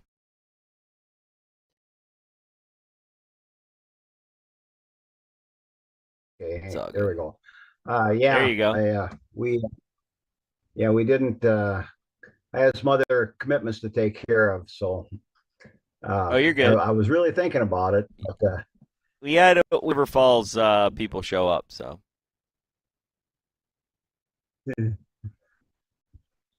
Dennis, you're a Behnke or?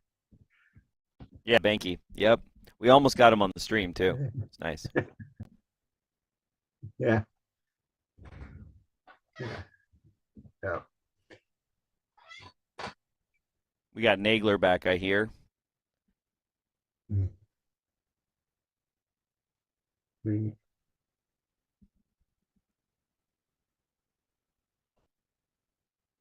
Oh, I heard a door. What's going on? We got who's got their hand raised? I can't see the Zoom. Take me back to there we go. Michael. I see Michael smoking a cigar as usual.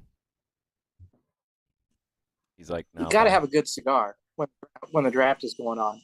So my quick comment is that what we've had seems like there's been a lot of people that have thought that Goody hasn't been aggressive, but in my opinion, like trading back and still getting our linebacker and picking up extra picks, to me, he's being very aggressive, and we're going to get a lot more young players coming in. Our team's young and stuff. So I just want what do you think about that? I mean, I think that is like in a bizarro world that is aggressive. Trading back, getting the linebacker that we want, and still getting some more picks. What do you think? I feel like he is being aggressive. I feel like people are using the word aggressive for not meeting my expectations. So I take that with a grain of salt, And I was a Cooper DeJean guy. So I mean, but I also was really hoping that we would get the linebacker that we got. So I mean, we got him, and we've still got, and I'm hoping that we still get at least another couple of O linemen, coming through here. So I think that gives us a really great opportunity to pick up more guys that have an opportunity to play and be really good players for us. Yeah, for sure.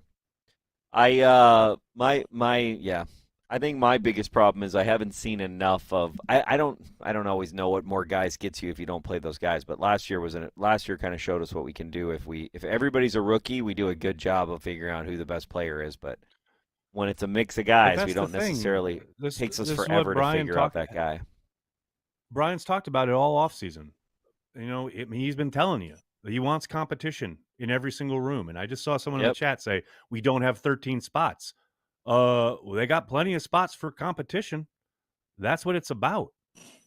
Like, especially at spots like linebacker and offensive line where there was just an exodus of bodies and talent.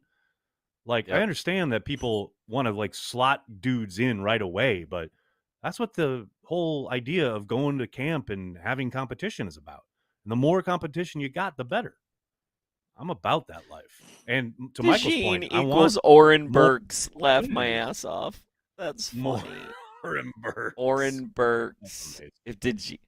I mean, and now that we drafted a linebacker, I mean, I've always really liked Isaiah McDuffie. I've really liked him, and right now it seems like he's our third linebacker. I think that puts us in great shape. What do y'all think? I totally agree. And I've said it on every daily, seemingly for a 3-month stretch here, but I love McDuffie as a sub package guy, right? Coming in certain situations, doing certain things against certain types of offenses, particularly ones that want to spread you out, want to make your guys run. I think McDuffie is perfectly suited for that. But as a traditional Mike, no, get away. Absolutely not. So, yeah, they've really upgraded. They've really upgraded with that pick. Don't y'all think that with that pick that it gives McDuffie really a better opportunity to be successful? Yes, 1,000%. No question about it. And especially given his history with Hafley, like there's going to be zero issue telling him what he needs to do, where they want him, how they want him to operate in certain, packages, etc.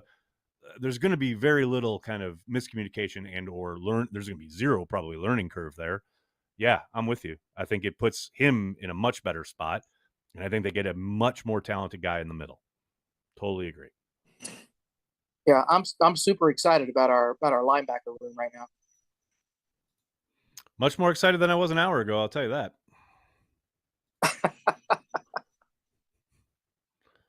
We got the Browns on the clock now. What else we got here, folks? What's going on? We got a super chat. Kelly Highmore, love the way the draft is playing out. We will be a much better team after this draft. Go Pack. Thanks for super chat. Appreciate it. When do we pick again? Like in 4 hours? No. About, I want to say 1, 2, 3, 4, 5 spots. Browns are on the clock at the moment. Brody has his hand raised. What's up, Brody? In my opinion, this has been a mostly solid, if somewhat unsurprising draft. So I'm mostly joking, but I really hope Gutekunst just drafts a quarterback or something in the third round, shakes things up, and gets people really mad. Like, I'm joking, but maybe not a little bit. Not really. In every joke, there is an ounce of truth. And he did say, hey, he said at the Combine, he wants to get back to drafting quarterbacks every year. Let's do it. Don't have to wait to day 3. Do it on day 2. I mean, yeah. Do it late day 2. I'm down with that. Let's go. Competition, baby. I mean, who knows? That guy, sorry, who knows? The guy has a couple of good preseasons. You flip him for a second or something. I mean, there's a lot of teams out there. Maybe not a second, but yes, absolutely. I'm with you. Bring him in, let him compete, and who knows? You never know what's going to happen down the road as far as injuries, development, etc. It's the game's most important position. I don't hate drafting and developing at that position ever.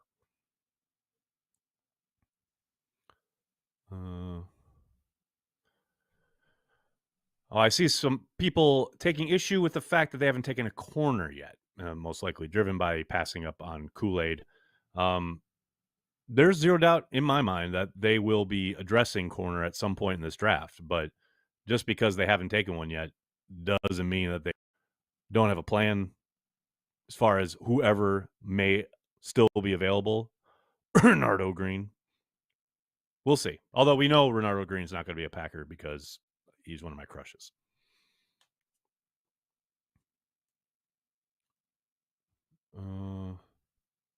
Joe. I don't know who Joe is talking about. Joe says in the chat, Goot hits one jackpot on Love, and now he's just being brave. Can't wait till Jair gets hurt. So you're actively rooting for injury, Joe. You literally just typed that into YouTube for the world to see. My guy, go outside. The draft is not for you. And I'm begging you. And Commit yourself to helping a charity somewhere that you feel is worthy. The draft is not for you.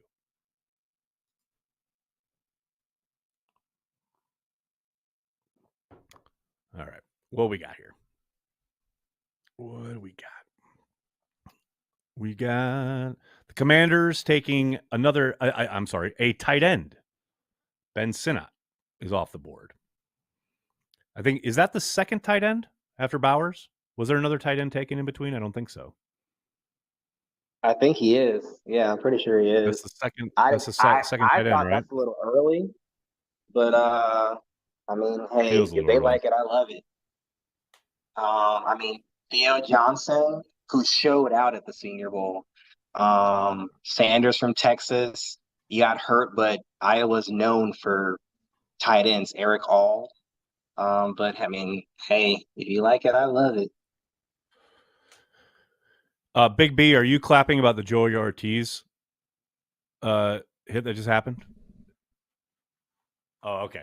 Because they were down the Brewers are down 2-0, and then now they're tied up against the Yanks. Just keeping you up to date. No, I'm just clapping because we're hype. That's all. We're just hype about Edgerrin Just Cooper, getting hype. you know? Just getting hype. I feel you, dog. I feel you. Oh yeah. Bab925 could have took Kool-Aid at 41 and then grabbed a linebacker at 58. Yes, but it wouldn't have been the best linebacker. Also, they clearly don't like Kool-Aid. Nothing wrong with that. I'm going to go get a beer, Nagler. I'll be back. All right. Just because you heard of the dude doesn't mean they had to take him. Marshall Duke, thanks for the super chat. Literally all the negative comments are the fans who are pissed we didn't get DeJean. Get over it, guys. It's well stated, Marshall. Very well stated. Appreciate you.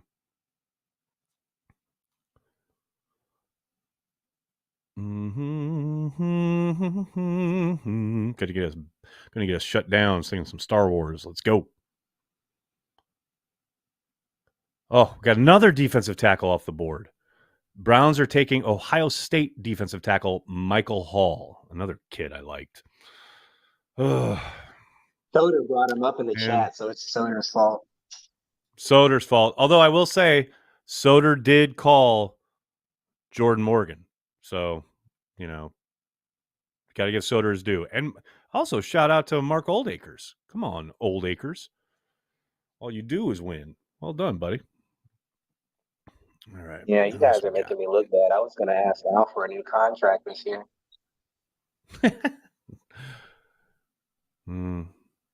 Pack Daddy says, Aaron, you like Edgerrin all Cooper's... the players. What's that? Edgerrin Cooper's phone died during the middle of the press conference. Oh, rookie mistake. Got to keep that thing charged.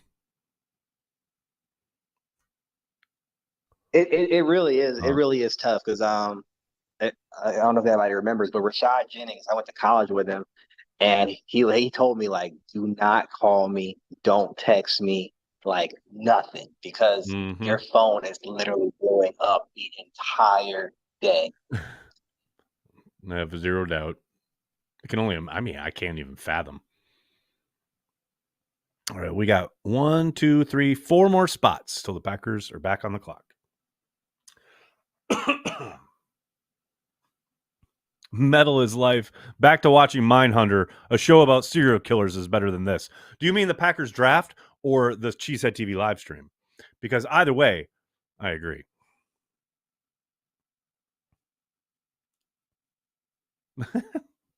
Looking forward to Cooper sacking Caleb Williams. Oh, wait. Pack Daddy, does that mean you like the pick? The player? Mimsy, what's up, man? Thanks for the super chat. Let's all be honest. We might as well be cheering for drafting fictional names in Madden franchise mode. We know nothing, and we will love these guys soon. I mean, I don't think it's that difficult. I really don't.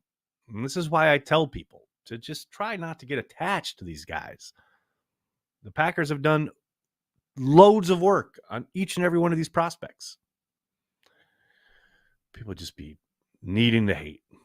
We got a couple hands up I see in the gallery. Is that Jim? Jim, what's up, man? Jim Jonas, what's going on? Yeah, I can't believe people are that upset about trading down. It was just a year ago. Does nobody remember the picks? We got Valentine and DuBose, and Brooks all on day 3. I don't get it. A lot of amnesia. A lot of amnesia. No, man, people just like to bitch because, they don't select the guys that they've heard about, and then they take a bunch of guys that they haven't heard about, and they get all upset until they see Carl Brooks, causing a fumble on Thanksgiving in one of the biggest games of the year in front of a national audience. And then it's like, oh, I love that guy. So I guess these guys will have to get on the field and prove all these dudes wrong.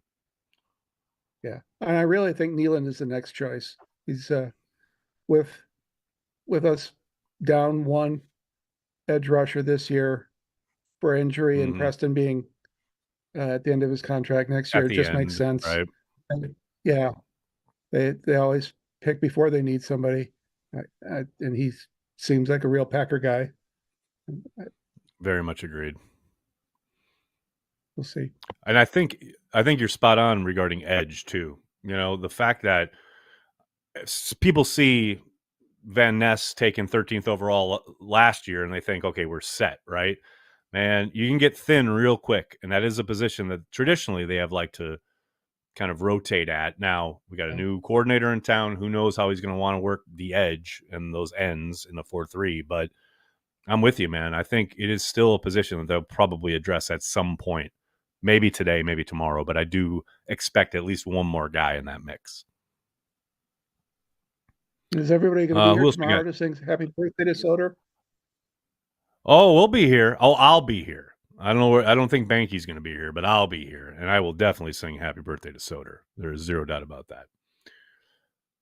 We got 3 picks to go. Len with his hand up like a gentleman. What's up, man? Well, yeah, I was going to say Nealon too. So we're on the same page there. That was going to be my comment. But since I'm here, Joseph, we were talking draft. Nags was talking draft crushes. My thought is Cooper Beebe. Is he on your board anywhere? How are you feeling about him? Cooper Beebe is on my board. I have him. Let's see. We're 1, 2, 3. Well, no, Morgan's a tackle. 1, 2, 3, 4. I have it maybe like my 4th or 5th. He's down there. Yeah, he's like my 4th or 5th right guard. I think he's a little bit too big, for the Packers, because I think he weighed in at like 334, and there were rumors that he even played heavier at Kansas State. So the Packers like guys at about between like 318 and like 323. So I don't know if they're going to be interested in him at that size unless he's willing to cut weight. So I mean, I'm interested. I don't know if the Packers are interested. So and a lot of teams are like that. When you get into that 330, that 340 range, conditioning is an issue. Like Nags, he loved Sweat, but Sweat was only good for a quarter and a half. And then after that, you got to sub him out for somebody else. Yeah, So it's true. BD may be the same thing. You don't want to be like in the heat of the moment, 2-minute drill, 3-minute drill, you're down, and then your best guard has to take a spell for Royce Newman. So I don't know. I don't know. I'm hopeful, but I don't know. Yeah, the size is what really, and his play got me, but I didn't think about the size, being too big with the size.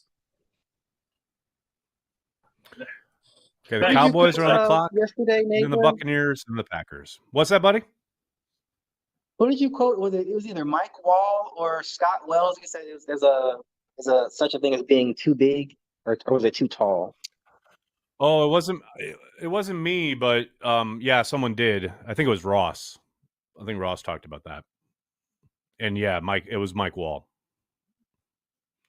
Cowboys are on the clock. Then we get the Bucks on the clock, and then it'll be the Packers. So here we go. We're getting down to the nitty-gritty. Behnke, what kind of beer are you drinking? I'm having some Cherry Mechanic right now, which is out of Onepe Brewing in Green Bay, Wisconsin. Okay. It's good stuff. Jim with the hand raise. What's up, Jim? Hey, so I just want to throw a question out there, and maybe for Joseph or whoever, but any chance of a running back or maybe even a tight end in the late second? I'd be shocked at a tight end, but I think a running back's in play. Yeah, I mean, with Kraft and Musgrave, tight end is a real luxury at this point. I would love Theo Johnson to come to Green Bay if he were to slide just far enough. But running back, I think Dallas may take Benson right now. Jones said he wanted to target Brooks. Brooks went to the Panthers. He may take Benson right now. Past Benson for day 2 grades, and it's borderline with Jalen Wright and Bucky Irving and Ray Davis. Everybody else is day 3 for me. This is not an impressive running back class, and I don't. You don't want to sell out for a low premium position. So I think Goop might take another stab with that, especially with this additional 2 picks in day 3. He may take an additional stab at running back day 3, but there's just too much premium around the rest of the board to try to sell out for a running back. If running back is all we need in 2025, that's a great problem because it's the easiest translation on the offensive side of the ball in the NFL.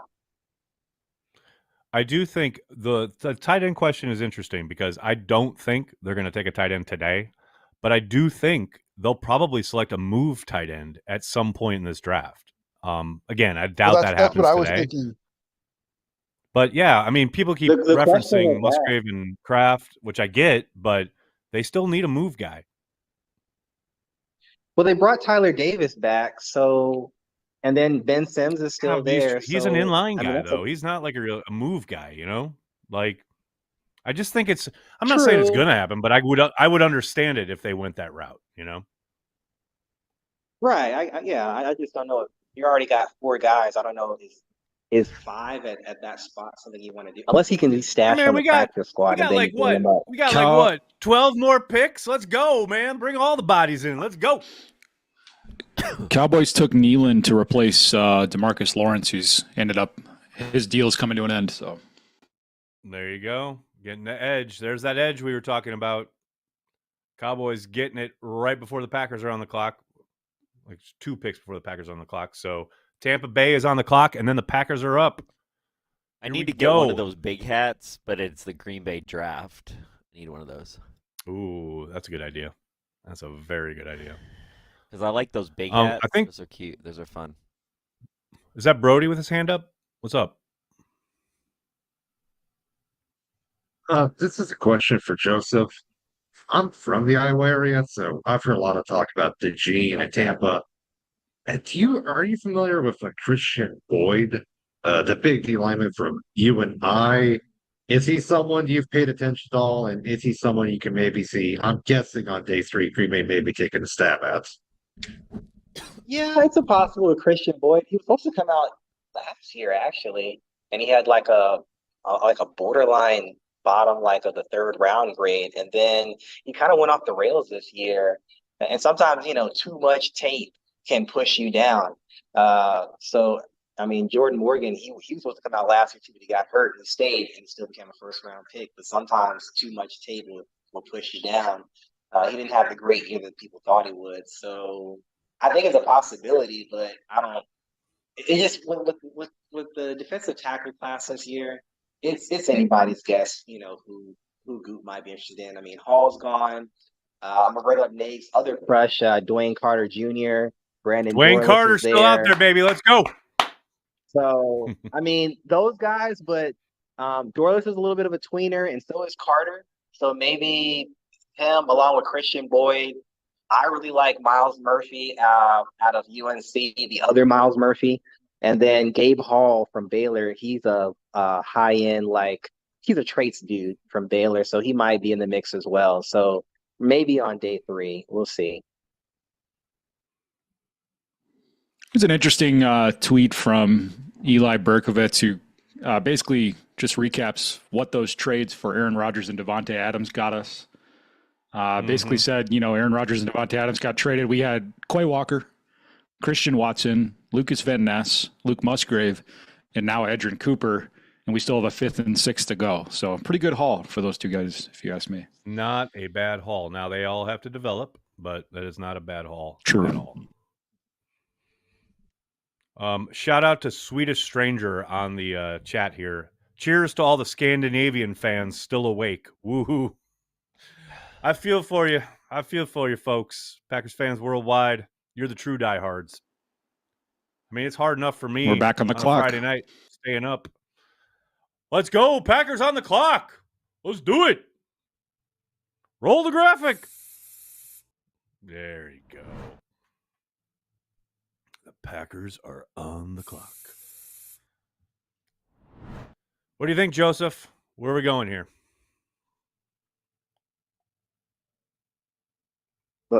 So I'm sticking to my board. Green is still there.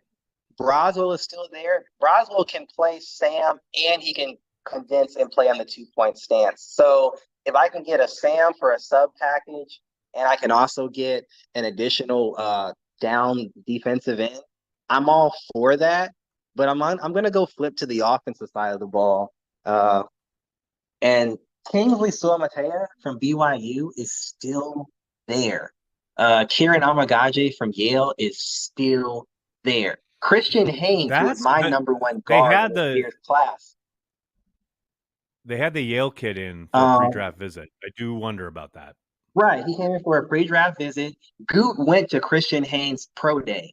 So there's interest for either Amagaje or Haynes. So, I mean, competition, I don't think you get much better than guys who could be instant starters day 1 with Jordan Morgan. I think Christian Haynes just outright beat Sean Ryan. He was a bully at the Senior Bowl. And then Amagaje is one of those guys, like in 2 years, he could be an all-pro. So those are my dark horse picks. But honestly, Goot wanted to have some fun. I think he's going to have some fun. It'll probably be somebody I wouldn't even consider. Hey, I want to give a shout out to John Codman, who's chatting it up. Thanks so much for checking in, buddy. I get you're out of town for the week, but catching a few picks on YouTube. Go Pack Go. What's up, John? Thanks for checking in. Sorry you can't join us on the stream, but always good to know you are in the mix, so to speak. And by the way, ladies and gentlemen, boys and girls, the Green Bay Packers pick is in. The pick is in. Let's go. Dear. Let's go. Renardo Green. Running back Give me here. Renardo Green. Running back. I don't know about all that. Trey Although, Benson I also or want to give MarShawn Lloyd. I also want to give a shout out to Jordan in the chat because I gave you shit earlier and you're still here and you're being very funny because as soon as the Packers are on the clock, you chatted, I already hate it. That made me laugh. That was good. That was really good. All right, let's go. We're so close. Oh. The newest Green Bay Packer. Let's go. Let's do it, baby. Like, I just want... It's Bullard. We got Bullard. Well, there we go. There's your safety. There's your safety. There we go. I don't think we have a video for him, but safety has been addressed. There's another addition to the room. Right there, baby. Another Georgia That's dog. Right. That's correct. That's our scouting report, by the way. That's the one. That's all you need to know. Joseph, what are you thinking about that, buddy? You know, me and Brian went back and forth over this. We didn't think he would be on their board because he's a little small for a safety. But the one thing about Bullard is he has a very high football IQ, and that helps him with his slight athletic, shortcomings. He's always around the ball. He gets there. He makes the correct play. I call him this year's Steady Eddie. Like, will he ever possibly be an All-Pro? Maybe not, but he could be the guy he just does it. He's just Mr. Reliable. He makes the play, he makes the correct decision in coverage. He just does it. And he may never be a Pro Bowl, he may never be an All-Pro, but he's just a guy that you just put him there and he just does his job. So I like it. I'm down with it. Also, the number one safety in the Cheesehead TV draft guide. And from the Cheesehead TV draft guide, Bullard presents an intriguing fit for the Packers and is the guy the Packers should be targeting. With Xavier McKinney filling the free safety role, Bullard's physicality and versatility make him an ideal complement to McKinney. Bullard's ability to play in slot coverage addresses an area of weakness for the Packers, bringing flexibility to their defensive schemes. You can't always insist on finding 9.0 plus RAS player valued this high that fills a major need. Sometimes you have to blend on your thresholds, and Bullard's combination of athleticism, instincts, and playmaking ability would make him a valuable addition to the Packers secondary. I'm down with it, baby. Let's keep adding on defense. We got a linebacker, we got a safety, we got a new defensive coordinator. Let's get after it. Love it. Marshall Duke got a super chat. Literally all the negative comments are fans who are pissed we didn't get DeJean. Get over it, guys. Mimsy, let's all be honest. We might as well be cheering for draft fictional names in Madden franchise mode. We know nothing, and we will love these guys soon. Yup. Porkmaster, a good man once said, these kids didn't choose the teams they're drafted to, but how long do we wait to hate kids drafted by Minnesota? It's already started. Instantly. It's already started. Chris Rosebrook, I'm still so upset that we didn't draft football player Johnson from football college. He was so good at football. I mean, it's a travesty. It's an outrage. It's an absolute Travis Shamockery. That guy has the old Tampa Bay logo. It was weird. I love the old Tampa Bay logo. With the guy, the Buccaneer. Yeah, the creamsicle. The Buccaneer. The Buccaneer creamsicle. No, I love that. I love that one. That one's dope. All right, hold, please. Where's my thing? Hold, please. Bam. Yeah, I should have put the Cheesehead TV draft guide on my iPad, and then I would be smarter right now. But that's I'm just following your lead. Not smart. That's what you used to do. I know. Why didn't I do that this year? Actually, we should have put it up. Chris Rosebrook, if we can get Socrates Johnson, Bob Genghis Khan, or Maxine of Arc in the next round, I'll be so happy. Ooh, they're showing some. They showed some. All in. Some highlights. Are they showing some highlights? Some highlights. Some highlights. So wait, we got two more people to pick, right? Yes, that will happen in the next round. Yeah. K. Crowan 7. Welcome, Javon Bullard. Thank you, Cheesehead TV. Thank you, K. Crowan. Thank you, buddy. Thanks for tuning in. Are we out of this round yet? When do we get out of this round? What do we got this round? We got like 5 picks to go. Texans pick is in. So the Bills, Lions, Ravens, 49ers, and Chiefs all need to pick, and then it'll be the third round. You know how, here's what always happens to me, okay? I think this is like, I think I've said this every day too. I literally think I've said this every day too. Like, you get so excited for the first night. You got one pick. It feels like you're going to watch football. You know what I mean? Like, it's like you're with your football friends. And you're thinking about football, doing the football things, football, but it's not football. So then, like, you have this night, and then you go, wait a second. Now we're gonna have 4 hours of more of this, and then we're gonna have 6 hours of more of this, and you keep thinking that football is around the corner, but it's not around the corner. It is most certainly not around the corner. We got a long way to go. And the worst part is then all these guys show up for the offseason stuff, and like you see guys running around in shorts, but it's Packers, right? And so you're all excited. But then, oh my God, you got the whole summer to go. You got all of June and July before training camp starts and pads come on. And yeah, it takes a long time. All right. Soder has his hand raised? What's up, Soder? We just all need to come to terms per the younger Soder that there is no way that Goody will ever pass on a Georgia defensive back, ever. I mean, at this point, right? Just accept it. I will think always be drafted. The evidence is empirical at this point, I believe. There's zero doubt. All right. So I got a bunch of videos I need to get up. Let's go. Come on now. Got that one there. The Bills are on the clock. Let's go, Bills. Corey, Packers selected a DB at pick 25 in 1999. Who was it? Hint, the first 3 picks were DB. This is going to be hard. It was the year after Randy Moss torched the Packers his rookie season. It was the year we took Fred Vinson, but we didn't take him number 1. And we took well remembered McKenzie, but we didn't take him number 1. Who the fuck do we take number 1? Antoine Edwards. Yeah, I did it. Damn, Behnke. That's a year I remember. There's weird years that I remember, and then everything else is a blur. But 90s, I remember that kind of shit.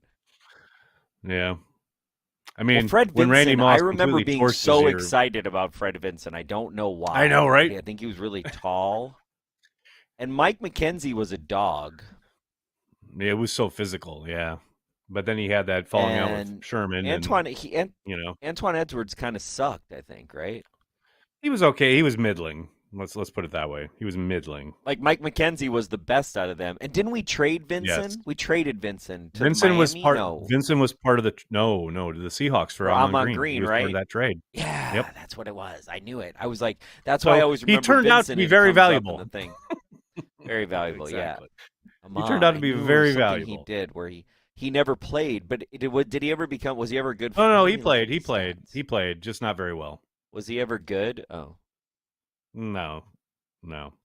Or Fred Vinson. That's gonna be a negative Ghost Rider. Of course, I'm only gonna answer questions that I know the answers to. So it is helpful. I mean, that makes 100% makes sense. Yeah, no doubt about it. Yeah, we have really bad luck taking cornerbacks in the first round. Matty Cake says Rakestraw would make me forget the first 2 picks. Why would you want to forget the first 2 picks? They're the newest members of the Green Bay Packers. Also, I love Rakestraw, but his athletic testing probably means he's not going to be a Packer. But we'll see. Plus, I love his tape. corner. I know. You still got to play zone, though. It's not like you can play man-to-man on every single snap. Yeah, but zone corners do it, Joseph. Aren't the best in man. I mean, the athletic testing shows he probably is best suited for zone. I would not want really any Missouri cornerback for the Packers scheme. Hey, Missouri's problematic as it is. I hear you. All right, hold on. I got to get the Edgerrin Cooper video up here from Cody. I just would like to know. I just would like to know. I know, like, I like the first pick. I just want to really know, like, I think what bummed me out last night was it's all Ross's fault. I think what bummed me out was like, okay, if you tell me that Jordan is going to replace Bakhtiari, right? That's the goal. Then I feel like that's my expectation. And I just feel like a lot of people are hedging on that expectation, but that's why you take a guy there, right? Because that's a left tackle spot essentially. to take a guy. That's a left tackle. It's a premium position. They most likely envision him taking over that spot long term. That's why they the hedging that was happening, and I've seen the sense. It's like people are like, well, if he doesn't work out at left tackle and he becomes a guard, it's fine. Guard. That's where I think it took me over the edge. I think that's what happened last night. I hear you, but that's well, because you're thinking to yourself, oh my gosh, we just invested in a guard, which is not what they're doing. We just fucking drafted Ross Verba, basically. Drafted Ross Verba. That's a really so what good you're pull. telling me. You see, as long as we just keep every reference to the '90s Packers, you'll get it. You'll understand it. Like Ross Verba was a good pick, but not in the first round. Exactly. It's like, but in hindsight, A.J. Hawk was not a first-round draft pick. He should have been a second Correct. Rounder. Well, he was certainly not a top 10 pick, but he contributed to a championship team. You know what I mean? Like, I understand. We're just so warped by the word value. We are warped by the idea of value. Yeah, because the idea is I just want good fucking players on my favorite team. I don't care how they land. I don't care how they arrive. I want good players on my favorite team. That's it. That's the bar. Like, I understand that people want certain dudes because they watched them do whatever they did in college. I want good players on my favorite team. And the whole idea of the draft is getting guys who, yes, played whatever in college, but what are they going to do in the pros, in this system, on this team? I know you know this, Corey. I'm sorry. It's every year I have to have this kind of mini rant at this point. Oh, I tuned you out just so you could have the rant, because if I don't, I know. Thank you. I'll try I to appreciate talk you. against it. I mean, I don't disagree. I always struggle with that because it's like I just feel like the top 10, because I'm always talking shit about AJ Hawk because I don't know. I just feel like he didn't live up to his potential. I really don't. Well, I think a lot of Packers fans would probably agree with you. Clay Matthews lived up to his hype. You know what I mean? Yeah, he lived up to it. Correct. Well, maybe not especially down the stretch, when the general but manager. Well, no, but like his first blush part of his career was Hall of Fame worthy. Exactly. And that's how good he was. Oh my God! Right? It was crazy. You know what I mean? It was like, and the fact it that was like such a watching Clay Matthews. Here's a crazy pull. You're gonna like this. You're gonna like this. Watching Clay Matthews when his first year, to me, is like watching Caitlin Clark right now. Or watching Michael Jordan their second year or third year. Fair. You know what I mean? Where you're just watching someone for the first time do something that you've never seen someone in there. Like Clay Matthews when he would just take the ball out of people's hands and he'd have those plays that just completely changed the course of the game, like that first season and the second season. Dude, the fact that it didn't take very long, I think it was like a week 2 game against the Bills at Lambeau where he just absolutely dominated. I mean, this is his second game in the league. So, yeah. So, especially in conjunction with the fact that there was such a dramatic move to get him. So, there are humongous expectations that almost immediately are met. You know, you think, oh, that's a great move. Like, blah, blah, blah. Like, not every path is the same, though. And that's my point with Morgan. It's like, I get that, you know, the idea of investing in a guard in the first round, etc. That's not what they're doing. They're investing in a future long-term fix at left tackle. The floor, the bottom is, oh, he ends up starting at guard for you for 10 years. That's a good pick. That's a good pick. If that's the floor. Yeah, I guess. I got Royce I mean? Newman in my brain right now. I feel you. I feel you. We got some super chats you should get to. Braden Loya, unleash the dogs for Georgia Bulldogs in this Packers D. Crushing it. Is Brian Georgia any Gutekunst, good though? Is Georgia any good as a team? They won the national championship, I believe, 2 years ago, and we're in the college playoffs, or have been in the college playoffs consistently. So yeah, they're pretty good. Got it. I don't watch Georgia football. Chris Rose, they're better than Wisconsin, right? So that's good. Much, much, much, much, much, much, much better. Got it. Chris Rosebook, Herman the Kid next. Trade up for Abraham Lincoln. Taking it to a whole nother level. Carl Van Beckham. Theme song for the fan assessments of Packer 2024 draft picks. No One Knows by Queens of the Stone Age. Cheers, guys. Go There Pack you Go. go. Trust Goody. Yeah, Love this show definitely is like no one knows. That's literally our draft show. Legless. Bullard overtaking a kicker punter. What bullshit. I like it. You know, I'm already have an expectation now with these extra picks that Goody's gonna take kicker to get some competition for Anders. I tell you what, man. I'm gonna say it. I wouldn't be surprised. I know they signed the free agent. I know, but he's talking all this stuff about competition. He's got all these picks. He's gonna do it just for you. Hey, can we talk about Old Acres real quick? This guy, first 3 picks. Correct. Unreal streak. Is he back from 3 picks in a row? Watching the Packers? Oh yeah, 3 picks in a row, Corey. He predicted Morgan, Cooper, and Bullard. Unreal. Wow, somebody should have parlayed this or something. I feel like. I love it. Put $1,000 on Old Acres for the first 3 picks. I know, but he's not back yet because he likes to watch this live, right? So that might have been like $100K at 100 to 1 odds or something. Right.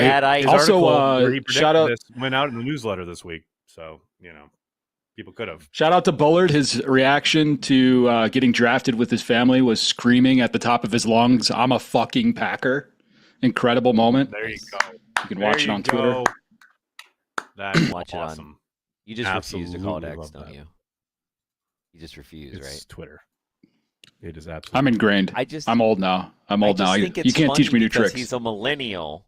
Like, it's like he's turned into the version of me like 15 years ago when the thing changed over and I refused to do it, you know? It's just funny. Yep. I thought I'm not judging.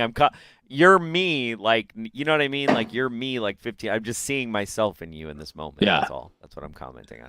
I don't know if that's a good or bad thing. No, I'm just kidding. Doesn't have morality. That's true. It could just be.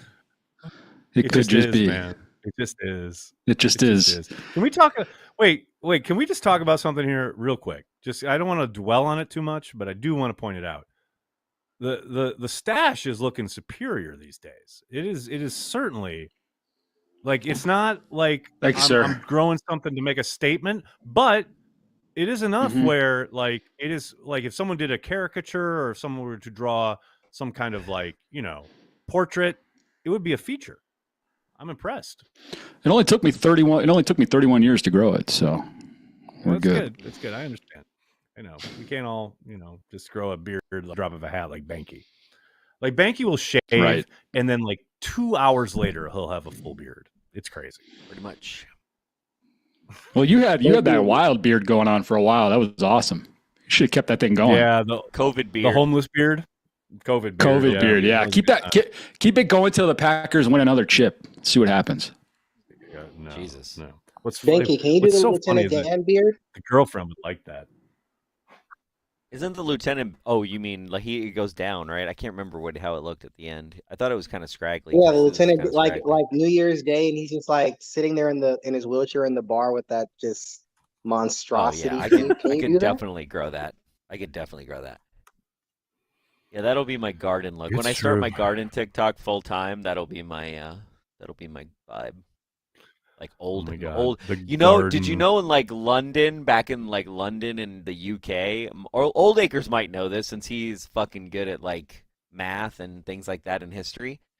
Did you know that like they used to have like these old men, and they were like gardeners, but they would get their doctorate and they would like take care of like royalty's garden. And it's where you get this like the old man seer. I can't remember what they. I gotta look it up. I was reading about this. This shit's crazy. It's like it's Corey, crazy. It was like you would have. Yeah, go ahead, Mark. Do you know the NFL draft is going on right now? Yeah, do you know what I'm talking about though? Have you heard about that before? We were talking about beard length. We were talking about beards waiting for you to get on. I have no idea what you're talking about. Well, Mark, we were talking about you earlier, and you weren't on because you're Mister. I don't want to hear the picks being tipped. So we were talking about how if I would have bet picks correctly. So got it. We were talking about how if I would have bet $1,000 on you getting the first 3 draft picks right in a parlay, it probably would have won like $100,000 or something. Yeah, I wish I bet some money on it. To be honest, yeah. I mean, no, because this is like now next year I'll be like way off. It's too late. We missed it. We missed the chance. So, but yeah, 3 for 3. Feeling good right now. Hot damn! What about? I mean, who's next? Yeah, who's next? We got to know who's next. I know. I was gonna say who's next. I have on the Bullard thing. Why did you like Bullard the most for the Packers there? I really like him. I feel like he was underrated. I think he can play safety and he can play slot corner, and they need both of those things like long term. So I really like him. I think he's undersized, but he kind of defies that with how he tackles and contributes in the run game. He's not like a bruiser by any means, but he tackles like really securely, which is nice. He actually like has technique with how he tackles, which is fun. Imagine that in a Packers secondary. What? Yeah, can you imagine? I convinced myself. I mentioned this earlier. I've been banging on about it all week. I'd like convinced myself this week out of nowhere that they were going to take him in the first round. So I was wrong, but I'm totally happy that they got him at 58. I wouldn't have taken him in the first round, but I just thought they might. But yeah, I love him. He's a great player. I'm so happy he's a Packer. That's two guys. I love what they've done. That's 2 guys they've gotten who you were afraid they were going to take in the first round between Edgerrin Cooper and Bullard. You're like, I like these players, just don't take them in the first round. Yeah, exactly. Yeah, that's. I feel like that's the life of a Packers fan. Is like, especially just knowing like because we have like a decent grasp on the stuff that the Packers like to do.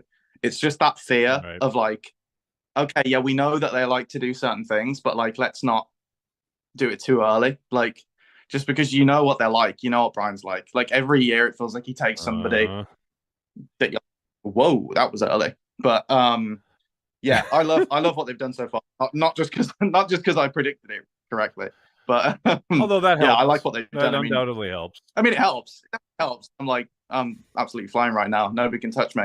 But yeah, no. I mean, yeah, they've hit 3 positions that they needed to hit, and they've got good players in all 3. So, like, basically, whatever they do from now on, I honestly don't really care. Like, do whatever you want. Like, they've done a good job with this draft already, in my opinion. Come on now. Wait, Mark.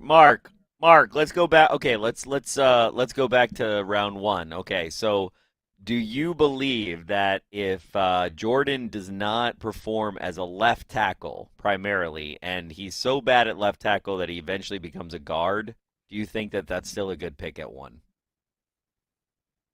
Well, first of all, I don't think that's going to happen. I think he's a tackle. I don't care what it's all this talk about like his arm length and stuff like that. Like, just watch him play. He's a tackle. I think he's a tackle. I'm just saying hypothetically. Yeah, hypothetically, like if he doesn't work out at tackle, and so what's the scenario here? He bombs out at tackle, but he ends up being a good guard. Is that, are we saying, you're asking? Yeah, because apparently he can play 4 positions. Yeah. I mean, I wouldn't say it's a failed pick. It's obviously not what you kind of envision with the first round pick, but it's like, that's kind of like the fallback. It's kind of like okay, if it doesn't work out, it's not a total bust. It's the floor. It's the floor, exactly, yeah. Like a good guard is the floor, I think. And totally agree. The ceiling is like a really good long-term left tackle, which is it's just worth the risk. It's worth taking that on. Like, he has everything he needs, in my opinion, to be like a good left tackle for a long time. if he doesn't end up doing it and he has to play guard. And he might even like play guard this year, then play tackle, like the whole best 5 scenario. So I don't think it's like a wasted pick. But I mean, if he's good at whatever he does, I just don't think we're going to care that much. And if he's bad, then I got you. Then if he's bad, then he's bad no matter where they took him, you know? So, but no, I totally get it. Like, I wouldn't have touched him at 25 yesterday.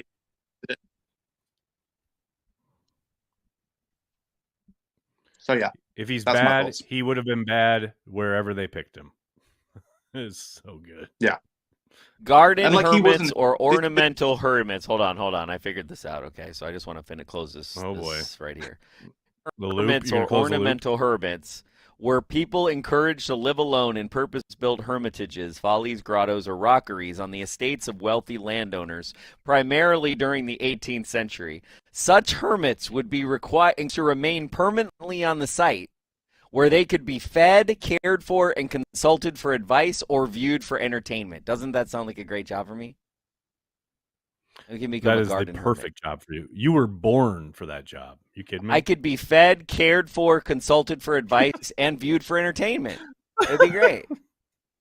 I mean, it's kind of what you do already, but yeah, 100%. Yeah. And run a garden, and I could espouse on garden things. And then I could come out of my little hole and talk about the draft and then leave after day 1. That'd be nice. About how much you hate the picks. It'll be perfect. Yeah, no doubt. You come up out of your garden. I hate the picks. And then you go back. And that'd be you. Corey, what was the issue yesterday? Just that it wasn't Cooper DeJean? Was that the issue? No, Nagler kind of hit it on the nail. It was just like I announced the pick and everybody looked at me like I was crazy, and then they didn't like it, so then I didn't like it, and then Ross was trying to tell me that he could turn into a guard, and that just made me upset. You know, it was just the end. So you felt like it was just the end of your fault for delivering the news? Is that it? You felt like it was your fault for delivering the news? Yeah, because we're so ahead, and people were just looking at me, and they didn't know who that was, and then I don't know, and then listening to Ross just annoyed me. And then and then I was like D+. You didn't. And I had a D+. I had a D+ vibe. You know what I mean? It wasn't Jordan's fault. It was my own vibe that was a D+. So yeah, it's on me. So basically, at that time, you didn't want to hear, well, he's going to be a good guard. That's not what you wanted to hear, basically. Yep. 100%. That's fair enough. Yeah. I had Ross Verba in my head, and I was like, this is not good. I don't like it. Yeah. Nagler, did you like that Ronaldo Green guy? Is that why everybody's adding you right now? Yeah, I know. 49ers took him? Yeah. I know. I saw.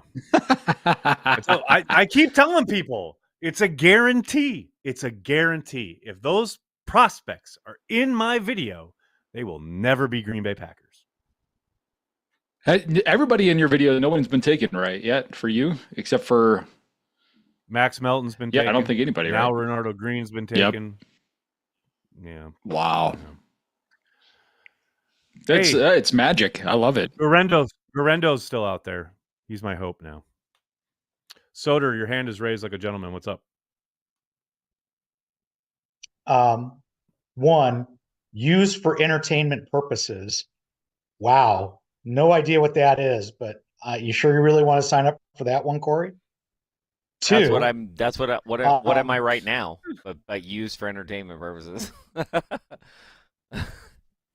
Yeah, on an English estate, that might have a slightly different line on that. I'm pissed that Ronaldo Green is a 49er. I'm very sad by that. Yeah, me too. This is it for Tyler. Tyler, the Bucks will only break your heart. And I know this because I'm a lifelong Bucks fan. It is the standard operating procedure. Soder, listen. It's devastating, it's crushing, it is that. And then I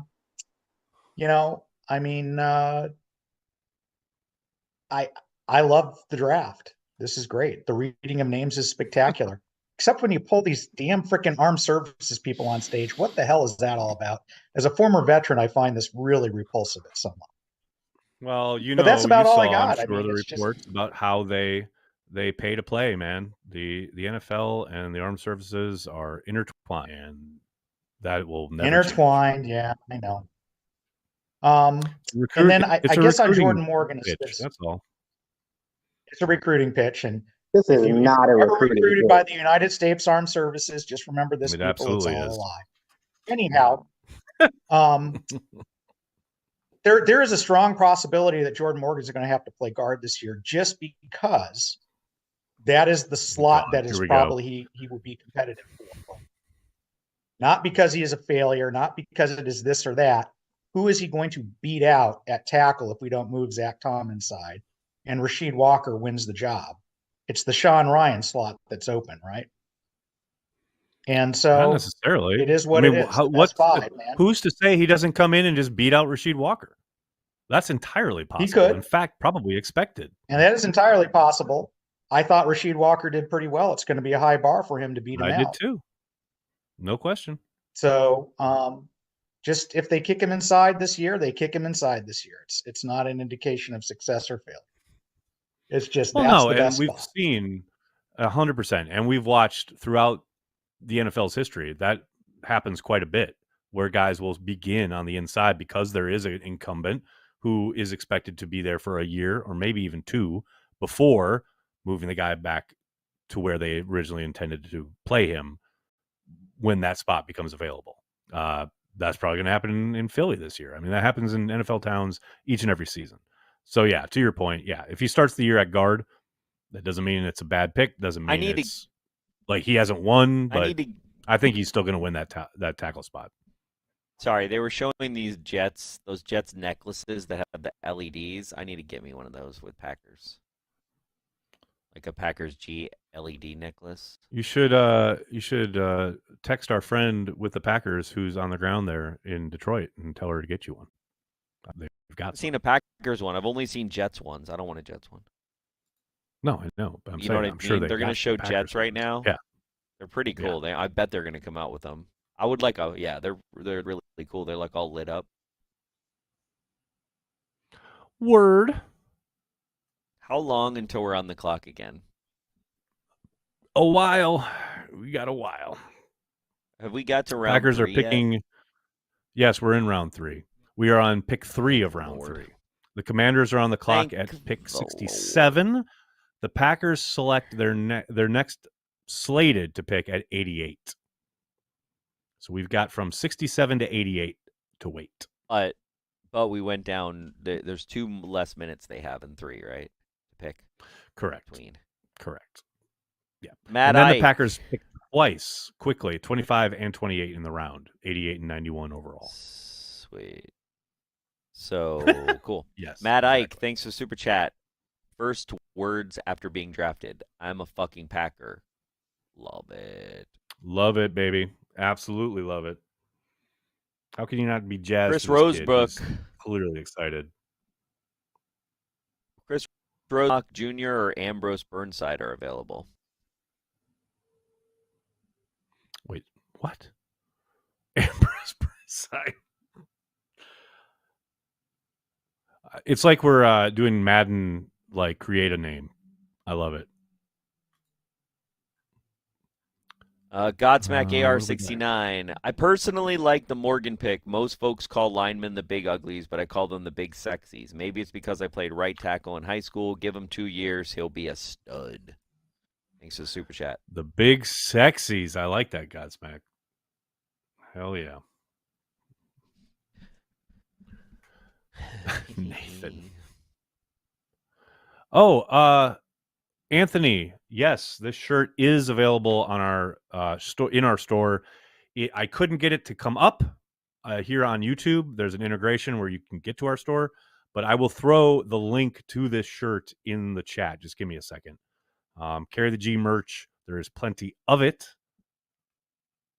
on our shop. I'll find the link to this specific shirt and get it to you post haste. Just so you know, no, I don't want to be accused of false advertising. There is a big, huge Carry the G on the back. You got to represent.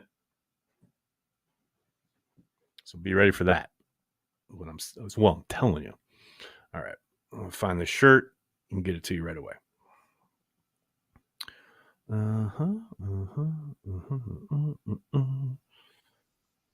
Soder has his hand raised. What's up, Soder? Yeah, and speaking of merch, get Mark something. Get him out of that Levi's sweatshirt, for God's sakes. Get him some CHTV. There's only so much we can do with Mark. These English, they don't have any style. There's no sense of like fitting in. They fly their freak flag high, and there's not much we can do about it. Chelsea gear? Okay, relax. No, I think Mark, you're Villa, aren't you? Is Mark still here? I don't even know. He might be gone. We don't pick in a while, so. Yeah, exactly. You know what? Somebody asked a really good question. Hey, gents, would you mind giving us a brief recap of the Packers so far? Just got the kids to bed. Go, Pack, go. Well, they traded down after getting jumped by the Eagles to take Cooper DeJean, who, depending on who you trust, the Packers may or may not have been selecting, but the Eagles did jump literally one spot in front of them to take DeJean. And then the Packers dropped down and got the best linebacker in the draft. And then the next time they were on the clock, they got the best safety in the draft. So they're adding on the defensive side of the ball with Edgerrin Cooper and Bullard out of Georgia. Packers are having a good draft. Your mileage may vary, especially if you live on the internet. Then you probably aren't loving this draft, but I think it's going very well. And speaking of going very well, living on the internet and being really talented when it comes to talking football, unlike Corey and myself, I see that we have Dusty here live snaps, bro. On the chat. What's up, Dusty? How you doing, buddy? Hey, it's me. Hey, I'm great, man. Good to join you guys. It's been awesome. It's really good to see you, brother. First of all, I want to tell you, I cannot begin to express my gratitude for your weekly breakdowns. Looking at the Packers offense, you're doing one play every week on CHTV. If for no other reason than it makes us look smart. There's no way that I'd have the time or the inclination to do the deep dive that you do every week on one of these plays, but it makes us look really good. So I thank you for that. Appreciate you. As with everything, it is selfishly, I am trying to learn more and I'm forcing it on everyone else. So I appreciate you. I absolutely love it. What are you thinking about the draft so far? Where are you falling? I love it, man. The Morgan one I was kind of up in the air about. It felt like a draft for need, which I get, but I didn't.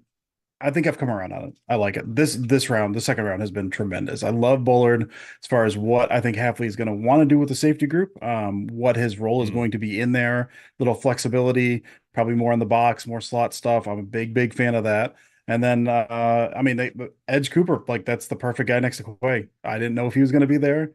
I love Cooper DeJean. I think that would have been great. But grabbing LB1 and safety one, I think shores up a lot of things on defense. I'm thrilled, dude. If they grab Jalen Hyatt, if they somehow grab Jalen Hyatt in the next round, I'm gonna be over the moon, dude. Well, that's I was just gonna ask, like, obviously, are there any other dream scenario / picks for you here on day 2 specifically? And they have to wait a little bit here, but then they do select, 25 and 28th in the round. You can get a chance to double up right there. Yeah, I don't know. I mean, there's not a whole lot else that I really wanted. I wanted Edge Cooper if they get Cooper. DeJean was on my list. I wanted Johnny Newton. Johnny Newton's gone. And as far as like some of the D-line depth, I'm not sure how that's shaken out. Like if you've got someone to plug in, a penetrator on the D-line, I'd be a big fan of. Jalen Hyatt is just my dude at this point. But if there is another kind of penetrating interior defensive lineman, I think that'd be perfect. But I don't have any names off the top of my head right now. I'm going with DeWayne Carter, one of my draft crushes, which obviously means he won't be selected, but that's my guy. DeWayne Carter, he's probably late day 2, maybe early day 3. I really like him, especially in this defense. But like I said, that means it'll never happen. Yep. That's why I don't fall in love with players. They never end up getting picked, and it just breaks my heart. What's so funny, I'm glad you brought that up because that was interesting here. Brian Gutekunst talk about not falling in love with guys. One of his pressers earlier this season, and then it was something he said. He's something he had to learn, right? That don't fall in love with guys. And then literally, when I had the interview with Richmond Williams, he said the exact same thing. Like one of the biggest lessons you have to learn is don't fall on players. And it's like each and every year, and I've said this so many times, like after they broke my heart by selecting Kenny Clark, who only went on to become one of my favorite players ever because it wasn't Khalil Mack, it's like, yeah, you're so much better off not falling in love with guys. At least I think so. That draft, it's funny, the Kenny Clark draft, I really wanted, if you remember, Sean Oakman out of Baylor, who was out of the league within about a year for various reasons. I was like, why'd they grab Kenny Clark when Sean Oakman's still out there? What are they doing? And that was when I was like, I don't need to do anything with the draft. I know nothing about it. Well, and that's the thing. It's just such a crapshoot. And I understand that like people really deep dives into all this stuff as far as the tape and the numbers and the analytics. I get it, man, but they are just operating at a whole different level inside the building. It's like, man, just take it and root for him. Like, that's where I'm at. That's how I roll. I mean, I came to the conclusion a while ago. I think the most important part of the process is the interviews, the makeup of the guy. Like, as far as like, are they teachable? What can they learn? What is mentally, where are they at? What's their drive like? Like all the stuff that you can't see on the field that you don't know until they get into the league, unless you've talked to them. How are they going to transition? You just like, that's the most important thing. Once I figured that out, I was like, okay, I don't need to do anything with the draft. That's the most important part. And I've got no visibility into that. So what's the point? I think there's going to be a lot of fun had when these guys get on the practice field this summer. That's where I'm really the most anxious as far as a new system, a whole new play caller as far as, who he's putting on the field when situationally. And then, lots of new pieces, guys, new faces in new places. That's the most exciting part. There's such a clean on the defensive side of the ball, and there are going to be a number of new guys with huge amount of upside, obviously no experience, but to your point, like I'm good right now. Like I'm very excited and anxious to see what else occurs here in this draft. Just the fact of getting Cooper and Bullard on the field with McKinney and Quay Walker, etc. I'm so excited. I'm over the moon, dude. Absolutely over the moon. Well, I really appreciate you stopping by, dude. I know there'll probably be a person or two may have a question about some things. I heard someone or I saw someone in the chat talking about he wants to hear you explain the arrow concept. So if you want to just hang out and chat ball, you're more than welcome to. I'm sure you got people who are going to want to know about like screen games and things like that. I'm fine to hang out for a bit and fake it if I need to, for sure. Love it. Absolutely love it. Where are we on the? Okay, so now we've got Cardinals on the clock. We're at 71. Still a ways away from the Packers selecting at 88. We got a bunch of people with their hands up, starting with Ken. Ken, your hand is up like a gentleman. What's up, man? Hey, I just wanted to tell Dusty how much I appreciate his the work he's done, particularly with those weekly things that show the plays in a lot of detail. I just think that is so priceless. And then a question, I really love the thing with Kuhn last year. Are you going to continue doing that this year? Is that arranged or is it a hopeful thing or? First of all, I very much appreciate it. Like I kind of mentioned to Aaron, I mean, all of anything I write, anything I do is selfishly for myself, to learn more. So the fact that anyone actually cares about any of it is still shocking to me. So I appreciate you very much. Thank you, Ken. The Kuhn stuff, I don't think anything official yet. We have kind of talked a bit after the season, so very hopeful that happens again. I said nothing official yet, but that's something I'm very hopeful that comes up because I learned a ton from him last year, so that was a ton of fun. And then the last thing is, I just noticed I was trying to watch while I was doing this, the little press conference the Packers had on the Bullard stuff. And they keep calling him not a safety, but an inside defensive back, which tells me that they're probably saying, we might have him play a little bit at slot corner or something like that. What do you think of that? I mean, he played, I think he was a slot in 02 and then he went to safety in 03 in 23, sorry, 22 and 23. So I do think I think of him more as kind of a box safety. I think he is going to be close to the line. But I think a lot of slot stuff. I mean, really, I know they signed Nixon that deal. I think this is better. I think this gives you an improvement over Nixon, or if in case Nixon flames out. But I really do think he's going to be kind of more in your box safety that can also kind of cover tight ends up the seam and stuff. So I think you're going to mix and match him a little bit, but I do think it is more kind of slot box stuff is kind of how you're viewing him. And then the last thing is, the Packers always say, well, we don't draft for need, but boy, they sure have filled their needs, haven't they? And the other thing is, it's kind of neat when you fill your needs with the number one linebacker and the number one safety in the draft. That's pretty good. It's not too bad. Yeah, it doesn't feel like a reach. It does feel like need. I mean, those were the two big positions of need, right? I mean, everything else feels like depth, but it does seem like it fell pretty well for them. I kind of wonder if they were going to take DeJean there, which is that I guess that also could be seen as a need, depending how you see the cornerback room or how you see DeJean's role, right? Yeah. Yeah, we'll never know. But yeah, no, it is interesting, but I like what they've done. I'm a big fan. Thanks, Ken. Who we got? We got some other people with their hands up here. Who we got? Who's next? I can't see the board. Oh, Nicholas, I caught you out, didn't I, buddy? You were trying to get all fancy with the boxes. We got Joseph with his hand up. What's up, Joseph? Well, it was for Dusty. I was trying to get him to clarify because he said Jalen Hyatt. I'm like, well, Jalen Hyatt was a Tennessee wide receiver from last year. So Jalen Wyatt. Sorry, I meant Wyatt, the running back out of Tennessee. I got my Tennessee guys confused. I apologize, Joseph. I apologize. Okay, Jalen Wright. Okay, cool. Jalen Wright, yes. Okay, cool. No problem. Hey, man. And I just said Khalil Mack when I meant Miles Jack. It happens, dude. It's live. It's all good. Ain't nobody a perfection here. Come on. We're all learning and growing and living and loving. I see Michael's got his hand up. What's up, Michael? So, quick question for you guys. Now that we took a safety, do you think that that decreases the opportunity that we might bring Rudy Ford back? I mean, I thought Rudy was really good on special teams. It could be some depth there, but do you think that because I know he's kind of hanging out there, but do you think that decreases the opportunity to maybe bring Rudy Ford back?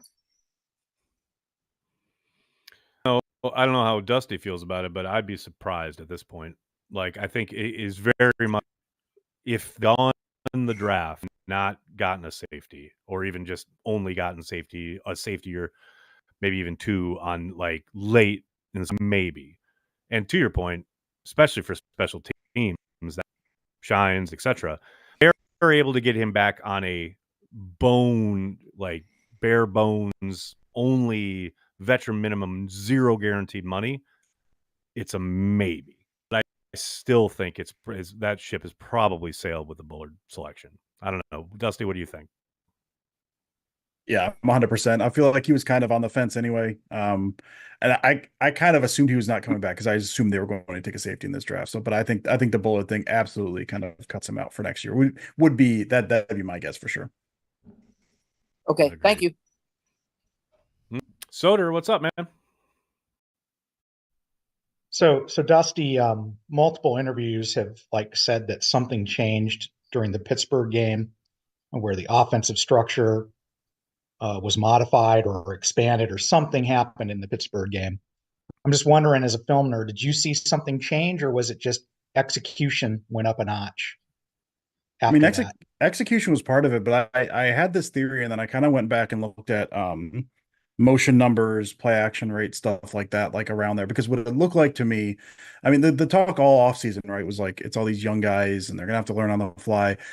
They came out of the gate against Chicago, looked really good. And then after that, I mean, I was at the New Orleans game. I don't think I ever yelled louder than I did at that New Orleans game, but most of that game was fairly sloppy. And so I think what they did, I think they came out with a full playbook.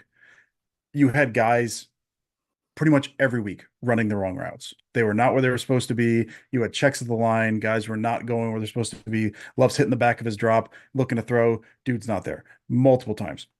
So I think in season, they scaled it back. In season, at some point, I think it was maybe week 5, I think it was coming out of the bye, maybe they scaled it back and then they started expanding, I think, after that Pittsburgh game. So they basically scaled it back, got back to basics, hit a lot of those core concepts, really just like kind of what you would do in practice. They're running that stuff out there. Like, we're getting this stuff down. Once we get the basics down, what you hate to do in season, we start expanding again. So it does feel either in that Pittsburgh game or after that Pittsburgh game is when they kind of started expanding that again, after kind of stripping that back a little bit more to make it into a more simplistic offense to get everyone back on the same page. And they looked way better after that point. I mean, in terms of like execution and everything. And I think a big part of that was you had the basics now. All those checks of the lines, you had the can calls where Love puts his hands up to his ears, right? And then you got guys running one thing one way and one thing the other way because they didn't see the can. Aaron Jones running the wrong routes. It wasn't just the young guys. So I do think it was a reset to get everyone back on the same page. And they just kind of expanded and everyone was on the same page and they're ready to roll after that, I think. I remember that Pittsburgh game for a bunch of reasons, some of it good, especially in the passing game, some of it bad, specifically the first half approach on the defensive side of the ball. They just flat out refused to bring anybody into the box until, oh, hey, we'll go to halftime and, hey, maybe we should try to stop the run instead of just giving up on trying to stop the run. But the play that really sticks out is there's a play, I think it's towards the end of the half where Jordan sees Reed is about to, it's like way before he does it, but is about to break to the left, wide open space. And he has this ball. And at the time, I think on the live stream, I even say like, oh, he just chucks it up.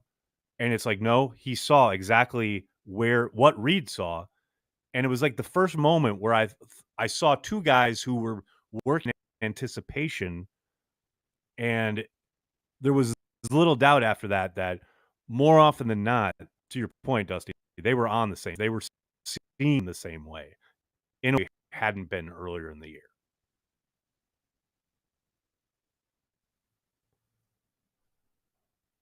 We got a lot of folks chatting it up here.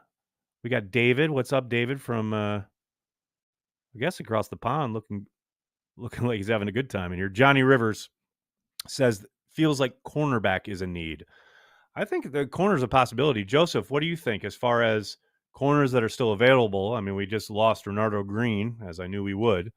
If there's a corner or two who could be a possibility, maybe not even today, maybe even early tomorrow, who do you think they might have an eye on?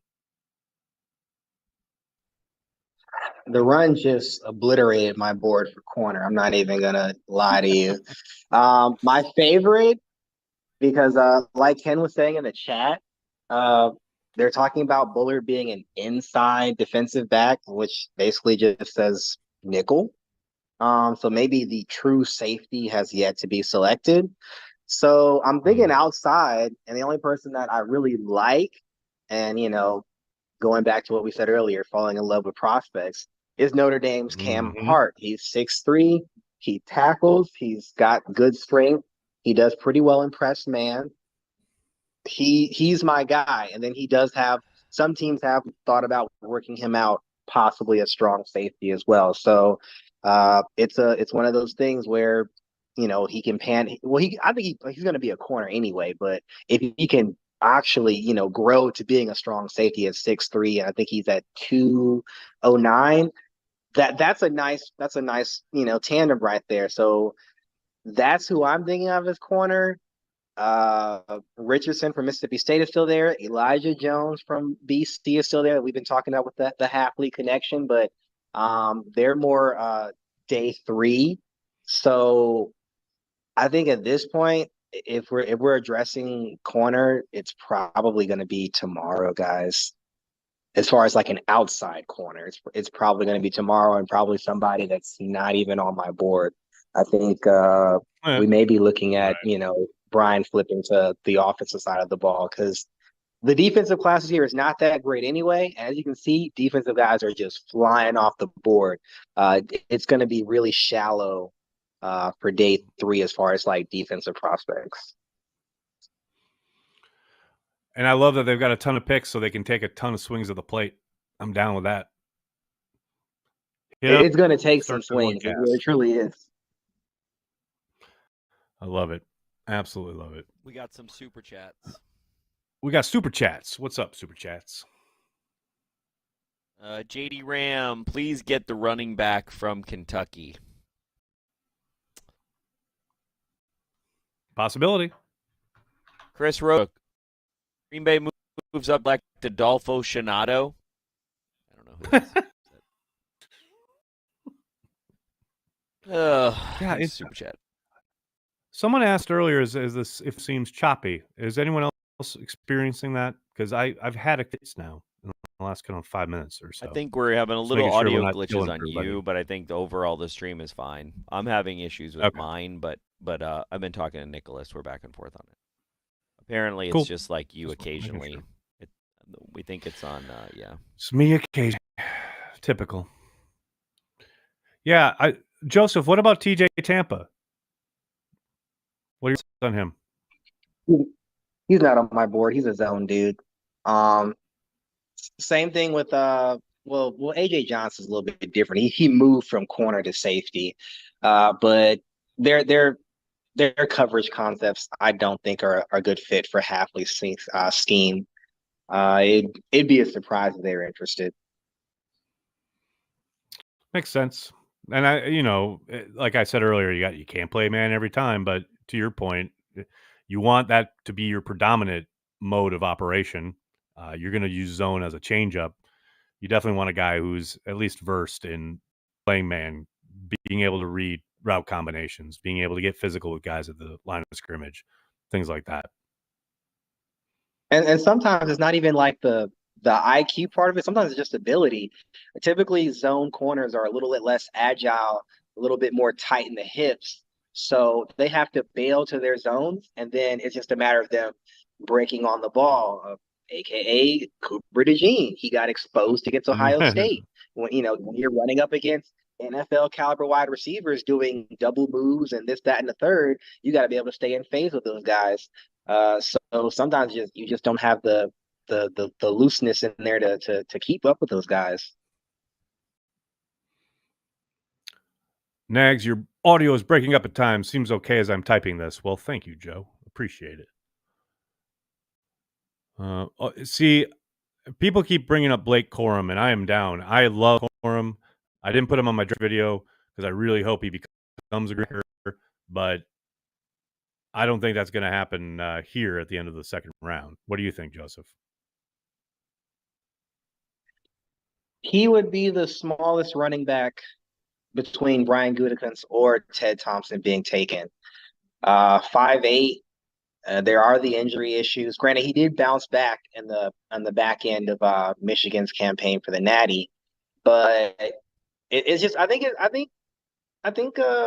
Goody might be a little bit burned because Aaron Jones was taller, but there were some stints where he wasn't available, and that's what happens when you have smaller backs.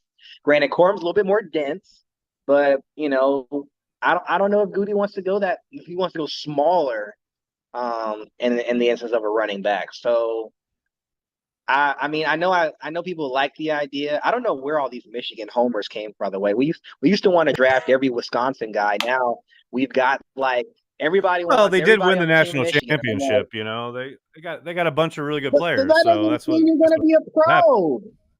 I know. I get. That I does know not that. mean anything. You're why it happened. I'm telling you why it happened. That's why it happened. Arizona was never in the mix, and our first round pick came out of Arizona. They do have good prospects here and there, but Arizona was never threatening for the Pac-12 championship even. So very much agree. I'm Ray Davis, which somebody mentioned, was Kentucky. He's 5'10", a little bit more heft there. That's probably at this point between him and Jalen Wright. That's probably where we're looking for a running back. If we're looking for somebody to contribute, immediately. Yeah. I'm still Team Garendo, but I know they'll never take him. Cooper Beebe went to Cowboys. That's a guard who I thought might be in play for the Packers, but 'twas not to be. There's other guys. I don't know why Christian Haynes is falling. I don't know. Yeah, I think we're flipping back to offense at this point anyway because the defense is getting decimated. But like I said, he dominated the Senior Bowl. Goody loves Senior Bowl guys, and then he went to his pro day. So Right. I'm like I said, he's having fun today. So it could be Christian Haynes or it could be anybody's guess to this point. I love it. Love it. Is Behnke there? Behnke, where are you at? Yeah, I'm here. I'm gonna restart my computer and then I'll be back in 2 shakes of a lamb's tail. Okay.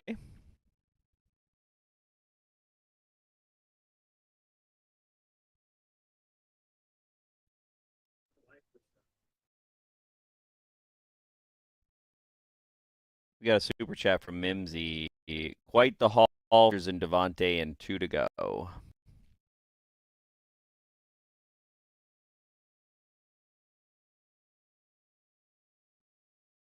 Soder, what's going on? So it's a question for Dusty. It kind of felt like when Aaron Jones came back that a lot of the yards he was getting was just Aaron Jones yards. Get small in the hole, squeak through, run it out. I'm wondering if you saw something there that indicated that Josh Jacobs is going to be effective going forward. The Jacobs thing to me is interesting. I think where he did some of his best work was like gap scheme stuff. Like, so instead of straight zone where everyone's on that track, you've got like the pulling guards and everything. We in Green Bay, we know about pulling guards, right? It seemed like he did a lot better with some of that stuff.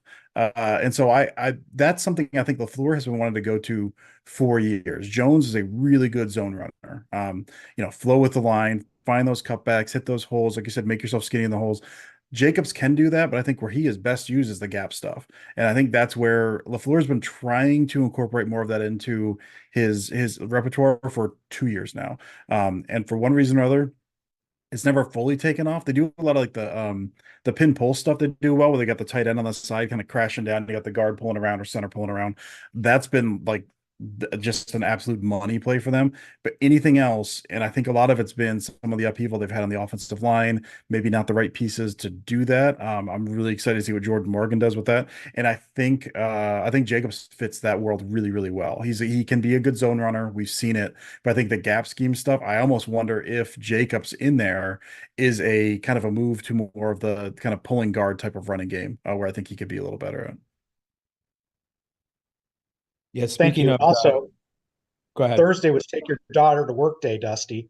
I'm glad that you brought her to work on Friday. Yeah, I didn't know if she was in frame. Yeah, she's having a hard time getting to sleep, so she's hanging out with me a bit tonight. Thank you. I was just going to say on the pin and pull stuff, I heard that Jordan has actually shown quite an adeptness at doing that at the college level. I tried to watch a bunch of his not specifically pin pull, but stuff where he was on the move. So I do think what's really fun about this line, if he slots in, I assume right guard is where I think we're slotting him in. For all of his faults, Josh Myers is a very good puller from the center position. You now have 5 guys on that line that can pull. And so if Morgan is kind of your right guard, and so if you've got 5 guys that can pull, that could be a ton of fun. So that wouldn't shock me a bit if they run to more of the gap scheme stuff, just with Morgan, with Jacobs. I think all the pieces kind of fit together for this, hopefully finally giving like a big run to that stuff.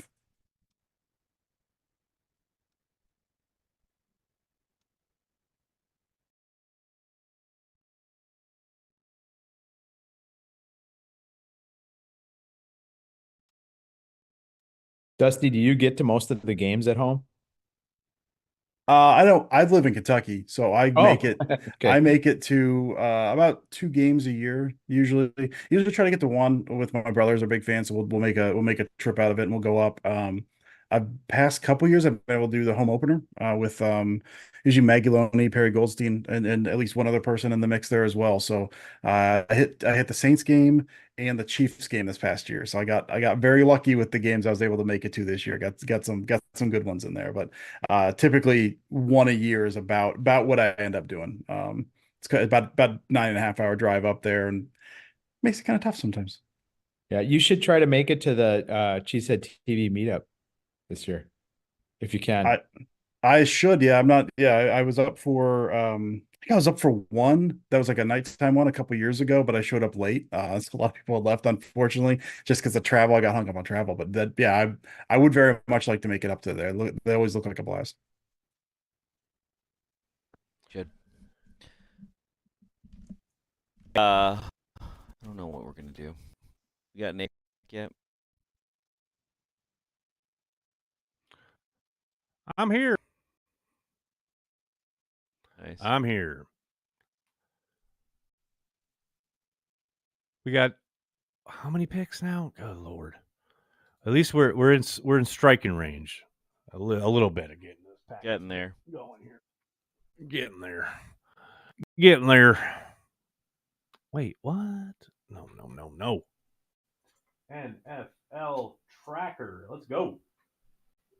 There we go. Here's my thing. Nags. There's still a new CPU. What's that? Yeah, exactly. Somebody That's said what you're Corey would building be a doing. new CPU. Yeah, that's what. I mean, one of our most infamous Packer Transplants episodes ever. Back, Corey literally had the computer taken apart and on the floor of the studio 15 minutes before we were supposed to go live. That's just how we roll, man. It's just how we do it.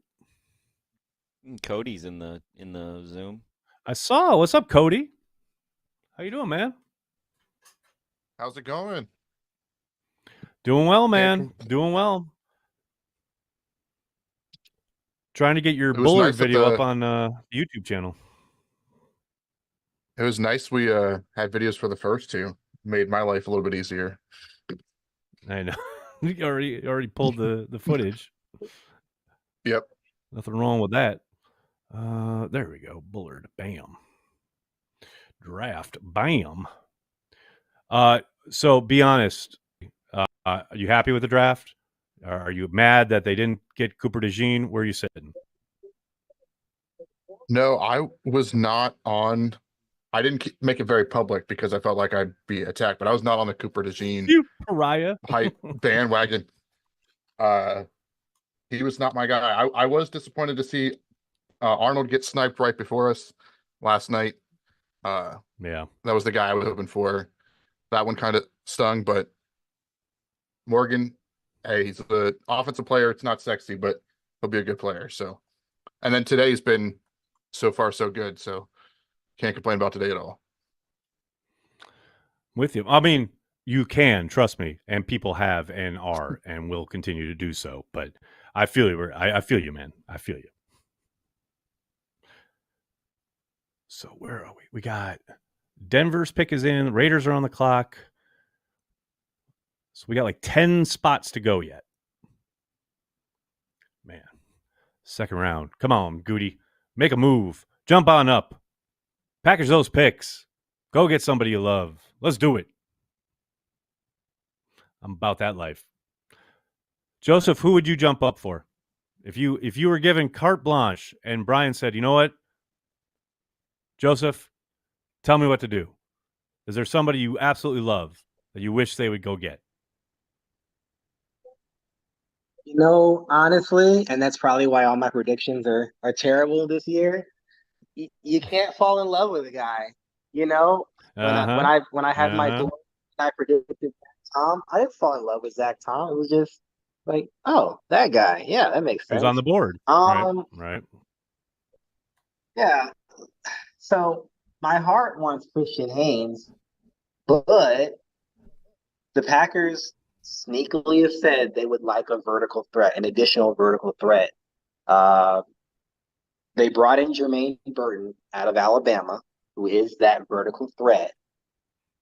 He's got some maturity issues, but maybe if the interview said, like, you know what, he's over it. He ran similar, not quite as fast to the other faster receivers like your Xavier Worthy and your Adonai Mitchell, but he's within striking distance of them. So if they're looking for a Z receiver, because Watson would probably still be your X, that would probably be the guy. premium position. I'm down with that. Premium position. It's not first round.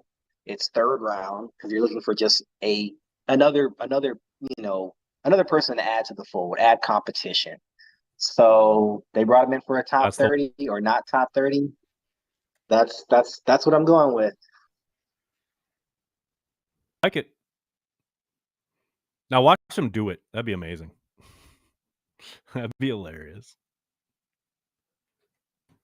Yeah, there's a wide receiver. Oh my! What are you doing? The meltdown would be epic. I would absolutely love it, actually. But I just don't see it happening. But again, I still think move tight end is a possibility. I really do. I mean, they didn't hit on DeGuara, but that doesn't mean they can't hit next time. DeGuara was an H back. We need to be honest about it. DeGuara wasn't not in the NFL. He wasn't a move tight end. He was an H back, and he just didn't pan out at H back. They tried to make him into a move tight end. That's the problem. Yeah. He didn't have the length to be a move tight end. I think. Do we have some super chats? I thought I saw a few come through. I might be. No, I didn't. Imagining it. You did them, okay? Yeah, because Mr. Tundra, Mr. Tundra, how do the new kickoff rules affect our draft? I don't really think they do that much, but I will say it is one of those things where it's going to be a bit more of a physical play. Maybe they try to add a body type or two because of the rules and because of what's now going to be involved with that play. But I don't think it's anything extreme. Especially since they've already got their returner in the fold in Nixon. I just don't see it having a significant, effect on how they draft. Mostly, they're gonna get their day 3 guys who are all going to have to contribute on teams, and it's not going to be that materially different than it has been in years past. Again, maybe a little slight bit of a preference towards a guy who's shown he's really good on certain situations on teams in college, but it's not like they've got a ton of tape to go off of other than the XFL when it comes to this type of kickoff, and even the XFL version wasn't exactly what they're doing. But the fact that there are going to be returns and there are going to be more probably scrum like situations, maybe that changes. I want a linebacker or two more than they would have otherwise, but I just don't think it has a huge kind of say in what they're going to want to do in the draft. I'd be surprised anyway. Oh, we got Soder with his hand up. What's up, Soder? I'm going to wear Dusty out because I'm a complete nerd. I apologize, Dusty. So one of the things we kind of observe is that Jordan's a little short on his deep ball. Is that something you note in the film a lot, or is that just kind of a BS observation on our part as fans? No, I mean, there's validity to that. I think it certainly early in the season, I think that's one of those things, it didn't show up that much in college. And so it was one of those, why is it happening in the NFL? And part of that, it didn't seem like it was happening nearly as much later in the season. So that's another thing, was that just a timing thing? I know there was also some routes to what we talked about earlier with the seeing different things, reading different things. You've got, not every route has an option, but a lot of them have options depending on how, safety's playing, all that stuff.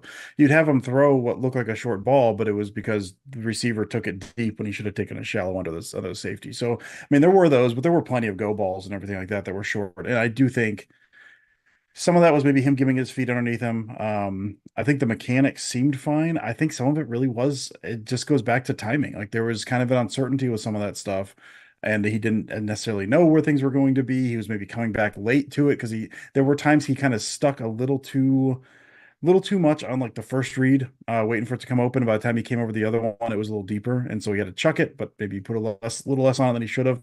But it seemed like to me, and maybe this is just reading into how the season ended up playing out, it seemed like once the offense kind of came together, the timing got a little better. everyone got a little more comfortable with each other, that once it got to that point, that deep ball got better. And I do think it was kind of more timing than anything. I hope, because that was always the thing with him. He's got the arm. We know he's got the arm. Sometimes there was like a little less zip than you'd want on the short stuff, but the deep stuff, there was never an issue with that. So my hope, we'll see, fingers crossed, is there's a timing thing, because that did seem to clear up kind of as the season went on. I'm glad you brought that up, Dusty, as far as like the deep ball and how it's very clear sometimes they were coming up short at times. And it's weird because you see a guy who in college made every one of those throws, right? It's fascinating too to watch how his footwork improved, just not even in the sense of taking the steps and the drop, but throwing, and this is something you heard Rodgers talk about all the time, throwing from the ground up. Now, obviously, he can make the insane scissor kick throw against Minnesota, and we're all like, ooh and ah, right? But he did a better job, to my eyes anyway, of throwing from the ground up, of being set and using his legs to drive the power into his upper body, into his arm, to give him more kind of push on the ball, for lack of a better term. And that was, to me, the most encouraging aspect of some of the deep stuff we saw start to hit later in the season. Yeah, 1,000%. Yeah, and some of that was a little more comfort in the offense, and he knows he can get that stuff out on time. But yeah, I mean, that's absolutely huge. The fact that the mechanics, like we said, he can make throws off platform. We saw him do it 1,000 times, but him being able to consistently make that stuff like within the rhythm of the offense, that certainly did show up a little more as the season went on. I think, again, so much of it just seemed like timing and comfort more than anything, I think. But mechanics were always there, which, I mean, was a question about him coming out of college as well. So sitting for those 3 years seemed like it did some stuff. Hats off to Tom Clement. I mean, that's part of it too, right? You start drilling it, you start getting fundamental work, and it is kind of interesting. And I think, to me, I'm always going to wonder how much of that is Tom Clements coming in and doing what he did. How much of it is natural progression of a guy who is just playing, right? Playing more, getting on the field more, and getting more opportunities, especially in the offseason when Aaron wasn't around. He was running the first team and just getting time on the grass. Because it's so very apparent that the changeover, right, from Luke Getsy to Tom Clements, well, now Jordan's good all of a sudden. Like, I don't think it's that simple. I do think Clements helps, but I do think there's probably a large part of that is just Jordan, getting more opportunities and more reps and just taking advantage of them. Well, I mean, the other thing, and I brought this up a ton, is like if you watch that offense, Utah State, his senior year, that was pure air raid. That was all. It was 11 personnel. Yeah, it was shotgun 100% of the time. 50% of the time they're running 4 verts, and the timing for that's different. Like you're not timing. It's not 3-step, 5-step, 7-step. It's go back 7 steps, and then everyone's got an option on the route, and you got to see who flashes open and hit him. Like the timing of that stuff. He came in from a purely, like, if you want to say like a non-timing based offense, watch Utah State his senior year, man. So he had to learn about how to go through a progression with his feet, because he just didn't have to. Like, they didn't call for him to do that. And so, yeah, that was, like you said, natural progression, getting away from that system, getting some professional training. I think all of that kind of leaned into kind of turning him into what he ended up being. Well, and you just hit on it there, as far as that's something I asked LaFleur about this summer, right? As far as you look at that very first preseason, how much boot they did and how much play action they did. And it's just something he never did in college. Like, it's just something he, like, turning his back to the defense was pretty alien to him. And the timing is so important in this style of offense.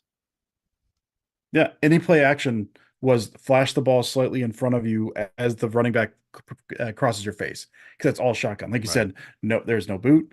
There's like play action is like you're kind of giving just like, here's what kind of play action looks like in shotgun, but it's not true play action. And that was it. Like I don't want to say it wasn't a real offense, because that feels mean, but that's not an NFL offense he was running by any stretch of the imagination. I absolutely cannot wait to see this offense in year 2 with Jordan at the helm, the guys now with a year under their belt. I got to ask, just because you probably broke more offensive film with the Green Bay Packers at this point than any human alive, do you still see them going the route that they went towards the end of last year, as far as we are keep mixing and matching at the offense, at the wide receiver position? Or do you see someone kind of emerging as a go-to guy? Because I know there's been a lot of talk about, they don't need a number one. And I'm kind of in that camp, right? Where it's going to keep defensive coordinators on their toes. You're not going to know who to roll coverage to. You're not going to know who to try to take away on got to have it third down, etc. But if you look at the tape, maybe that suggests something else. I don't know. I'd love to hear your take on that. I think they would like a go-to. I just don't know that they necessarily need one right now. It's funny, the whole go-to wide receiver thing, that doesn't work if you got egos at wide receiver, right? You cannot do that with egos. You've got a whole bunch of guys who legitimately at this point in their careers don't care if they get Dobbs would get 8 targets and then 1 target. Like they don't seem like they care. And so they've got very good guys in the building to run that. I do think they want, and they ran a lot of kind of Wicks and Dobbs, like the backside X. Like I do think they would want a number one. But I don't think they need to. The key thing I'm curious about is the tight end stuff, because Kraft was, borderline unplayable early in the season, and then by the time Musgrave got healthy, like it was towards the end of the season. So I'm curious if they lean more into the 2 tight end stuff. You get Watson or Dobbs or Reed or whoever out there as well. See how that stuff works. But the 2 tight end stuff is very, very intriguing. But I do think, just from a traditional offense perspective, I think they want a number one. I just don't think anyone has taken that job yet.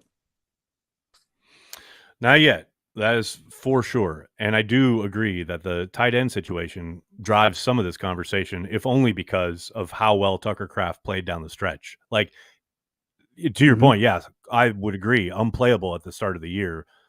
But, man, you talk about flashing right when you needed to and stepping in and really looking the part.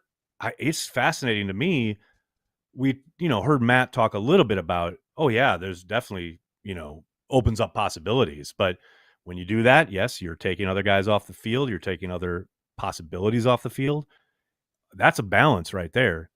I mean, they're all very young and unselfish at the moment, but man, it just takes one guy popping off for a little bit and then all of a sudden going, why am I not getting the ball? I'm being real productive every time I'm out there. That's a delicate balance LaFleur is going to have to deal with. No, 100%. 100%. Absolutely love it. Dusty, we got a super chat from Christian Colmos. Is this the round we see a running back maybe? I just don't think so. I don't think we see a running back till tomorrow. I say that, and they could pick one here at 88. But yeah, I'd be surprised. I think they'll wait till tomorrow. I think, as Joseph was saying earlier, it's a pretty weak class. There's going to be plenty of options at the position on offer tomorrow, and they've got a ton of picks. I'd just be surprised. Ken has his hand raised. What's up, Ken? Hey. So just talking about the Love thing and his improvement over the year, he clearly improved. But I do think that there is an aspect of it that just has to do with the team getting better, partly the receivers, but also partly I think the line tightened up a bit. And so when you're talking about those long passes, he was throwing a lot of them off his back foot early in the season. And later, especially with the play action passes he could do with Jones running wild, it just was a lot easier for him to make those passes. So I think it's not just him, it's a combination of the whole team, and we can't kind of lose sight of that. Look at you, Matt LaFleur. It takes all 11, right? Yeah, you're spot on. You're spot on.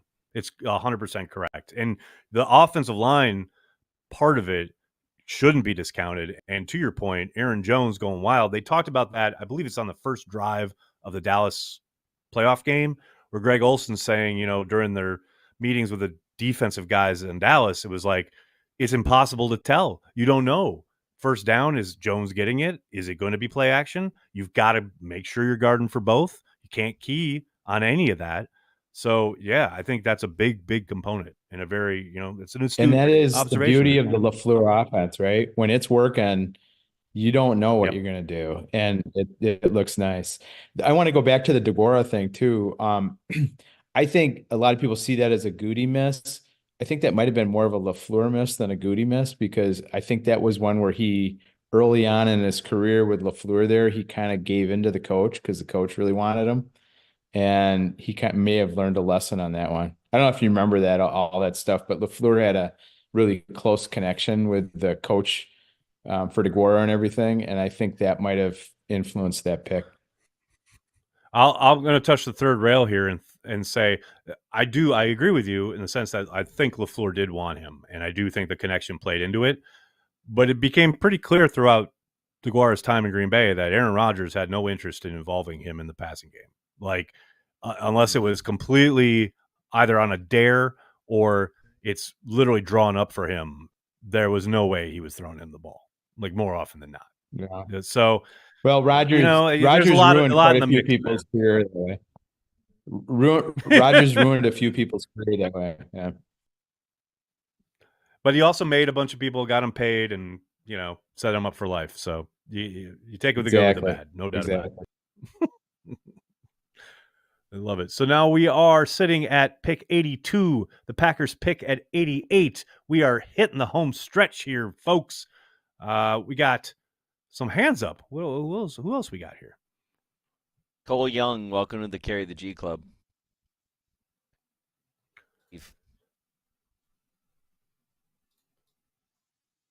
Steve, what's up, man? Well, you're muted, buddy. Muted. I watched the Goody press conference on Monday, was it?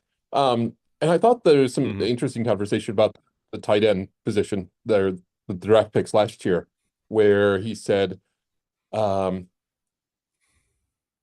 had Musgrave and Kraft rated basically equally, and if Musgrave was gone, they would have drafted Kraft in the second spot, which I'm kind of surprised that the world didn't explode, because then they would have been drafted for Reed, and how did Reed get in there and in the middle of those two picks, right, and so on and so forth.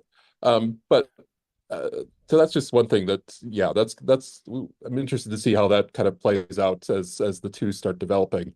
But the question I kind of have for Dusty is that towards the end of the season, Aaron said that Dobbs was probably the fifth wide receiver, and then suddenly he exploded. I was looking at some of the plays and thinking that maybe he had kind of graduated into the next level of wide receiver plays, where they're getting a little bit more option-y and looking at things a little bit differently and having multiple spots where he could get the ball thrown to him. Did you see any difference in how he was being used or utilized in those last few games? Not really. I mean, he came into the season. I know one of the big problems I had with him going into the season was his footwork off the line. Just for his frame was not good enough, and he improved on that coming into this past year. And so his release off the line was much better. He still had these weird early in the season. Maybe it's something he cleaned up. He had these weird things where you needed an inside release, but he would try to get an outside release and then try to like run past the guy to get to the inside, and it blew up the timing of everything. And so he stopped doing that. He was a little more intentional in terms of like how he ran those routes. But as far as like how he was used or anything, I mean, and I kind of mentioned earlier, a lot of what the Packers did so much of like that quads or 3x1 stuff, where it was like the offset, and then you've got the backside kind of, it was either the tight end, and if it wasn't tight end, it was a backside X receiver, and that was almost always Dobbs or Wicks for the most part. And so the use was about the same. Like I said, I think his route running in terms of how he got releases and how he got to his spots, I think was more efficient, probably as the season went on and certainly coming into the year. But I don't know if the usage was any different, or I don't know that he looked too much different other than that. I think there was still like the inconsistency with hands, still some of his like top of the route stuff, separation at the top of the routes is still not probably where it needs to be. But I mean, I like him. I think the usage I felt like about the same. He got better in a couple of areas that he needed to get better at, which is promising for a second year guy. I mean, I hope he does that even a little more in year 3. Great, thanks. It's interesting too, because there's so much talent in that room, and it's so clear that Dobbs and Jordan have a connection that isn't quite there with all the other guys. And it's weird because you can see it in training camp each and every day. And it does kind of manifest itself at times in the games. But it's like you see Reed and you see Watson and you see these guys, there's so much talent there. And I think both of those guys are more talented than Dobbs, and I think probably Wicks is as well. But there is a connection between Love and Dobbs that is just not the same with the other guys. And that's not to say that get built. It's not to say that it's not possible, but right now it is very clear that that's his guy. Like, I don't think that's even in question. What else we got here, folks? What else we got? We got Steelers at 84. We are 4 picks away, ladies and Getting gentlemen. there. We got Soder with his hand raised. Soder, what's going on, buddy? Getting there. So here's kind of like the question. I mean, at times when Watson was out, the offense really stagnated. And I'm wondering, is there a take the top off the defense wide receiver available at this slot that might change the dynamic? And I will caveat this, that I am a big fan of DeBose and Heath. And so I'm not buying it, but by God, they kind of don't have that speed guy just to keep the defense honest at times. And so I guess that was goes kind to of the Joseph. effect we saw when MVS was out, right? Like every time MVS was out for a stretch, it's like the offense completely stagnated. I don't think it's quite that bad, but I hear what you're saying. Joseph, what do you think? Is there a blower upper of the top O defenses available?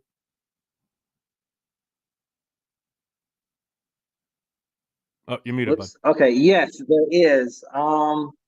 I just flipped my board back to offense. So Jermaine Burton went to the Bengals, which is a very Bengals thing to do. T. Higgins would not be happy with that pick. But he's on my board. I don't know if he's on the Packers board because he's slightly a little bit smaller. I think they wanted a bigger guy for vertical threat. But Michigan's Roman Wilson is there. He ran a 4.37 in high school. I love him. I love it. He had an awesome Senior Bowl. Awesome Senior Bowl. So he just went to Pittsburgh. Oh, there you go.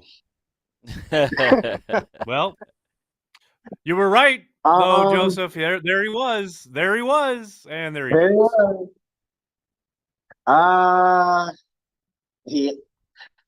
Anthony Gold from Oregon State has a little bit of a vertical game. I wouldn't necessarily call him the vertical guy, but he's late day 3 at this point. And Luke McCaffrey is not as fast as his brother, in my opinion. No, he's quicker than fast. No, I don't want anything to do with that kid. Yep, I'm with you. Yeah, he's on my board. Like I'm interested in in the 6th round. I'm interested, but yeah, the burners are pretty much gone at this point. And Christian Haynes just went to the Seahawks. So actually now my board is tipped towards running back with Jalen Wright for Tennessee there. And as a dark horse pick, because he's falling, and Goot says he'd love to develop some quarterbacks every year. Spencer Rattler out of South Carolina, he was perfect in the Senior Bowl. And people forget that 2 years ago, they thought he was going to be the first overall pick. Had some immaturity issues when he went to Oklahoma, cleaned that up in South Carolina, and he put that team on his back and just carried them kept them in relevancy in the SEC. I don't know if Spencer may be a little bit too early here, but like I said, Jalen Wright's like my borderline day 2 priority day 3 guy. After that, there's plenty of dudes that are going to be available on day 3. So if they're looking for a running back that they want like more on the premium side, he would go here. And then the next pick, I couldn't even tell you. I'd have to see who goes between 88 and 90. Well, we got the Browns on the clock, and then the Colts, Cowboys, and then the Packers are picking. Big thanks to Dusty, who had a jet. Really appreciate him coming on, talking Packers with us. I think you saw his children making in and out appearances there. So we really appreciate him interrupting family time to come talk to us. Always appreciated. Man, Blake Corum went to the Rams. That is a perfect Rams pick. That I think that is going to be fun to watch him in McVay's offense. That is very, very kind of perfect fit time. What's up, Soder? Blake Corum had the ugliest shirt on, so not upset he's not a Packer. Love it. I mean, Jim these are the Harbaugh might criteria, be right? going across the street. The shirt matters, damn it. The shirt matters. That was an ugly shirt. Okay. Breaking All news. right. The Packers will never pick who you think they will. No, it's true. Unless you're Mark Matt Oldacres. Lell. Where's Oldacres? Yeah, unless you're Mark. Matt Lell. I love, but how are we feeling about end of game situations with him? Does he grow from last season? About Jordan Love here. Yeah, I mean, you got to put him in those situations, right? I mean, the whole hope and idea is that he's been in a few now. Of course, every single time that it happens, it's not all on the quarterback, right? Matt always talks about it. Takes all 11. There are 10 other guys on the field with him. He certainly needs to grow in that area. But I do not doubt for a moment that, when it's time and they end up in a situation where he's got to move the ball, you can bet Matt LaFleur is going to be drilling all sorts of stuff into him, not only throughout the summer, but in his headset during the drive, trying to remind him of things. It's up to him to make that next step. There's little doubt in my mind that we will see a few games where he's put in that position, and it's up to him to build on what he learned last year and the disappointments that came. But again, it's not all on him. He's got to get some support in those situations as well. I know I had someone in my mentions today talking about how the disappointment in the fourth quarter against the 49ers, which very true. He did not have his finest moment, but it's not like everyone around him was playing at the highest level either. There were certainly plenty of mistakes to go around. Nunya, 4th and 10 in the house. She said TV West 2009. Shout out to all of you and good work. Thanks, Nunya. Appreciate it. Thank you so much. Appreciate you, man. 2009 feels like so long ago. That is a long time ago. That's before they won the Super Bowl. My goodness. Interesting. That's pretty crazy. That's a long ass time. That's like 2 years after we started. I mean, can you imagine that? That dude has been listening and maybe watching us since you were back uptown in Inwood. That was a long time ago. Wood, Manhattan. Colts are on the clock. Then the Cowboys and the Packers. Let's go. And then the Packers pick twice within 4 picks. Reaching that moment. Man, I don't know. My thing is glitching like hell, dude. I'm sorry. I may have to refresh here. I'm not going to restart the computer, but I am going to refresh my connection.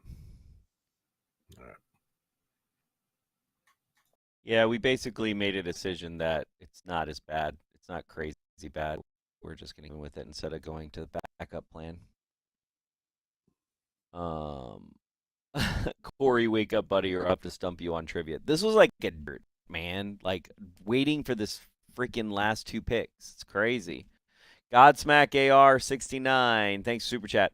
Random Packer, Fuzzy Thurston. According to my dad and Uncle Joe, he made out with my Uncle Joe's future wife at that time, my Aunt Karen, at his bar, the left guard, and Uncle Joe got a kick at it. True legend. Yeah, that would imagine being so cool you can just make out with people's wives and they like it. Future wives. Let's be clear here. Let's one gets libel kind of attack here. Future wives. Sorry. Future wives. I mean, I don't think Fuzzy's gonna. I don't think Fuzzy really. Oh, look who showed up. Dude. Oh, look who showed up.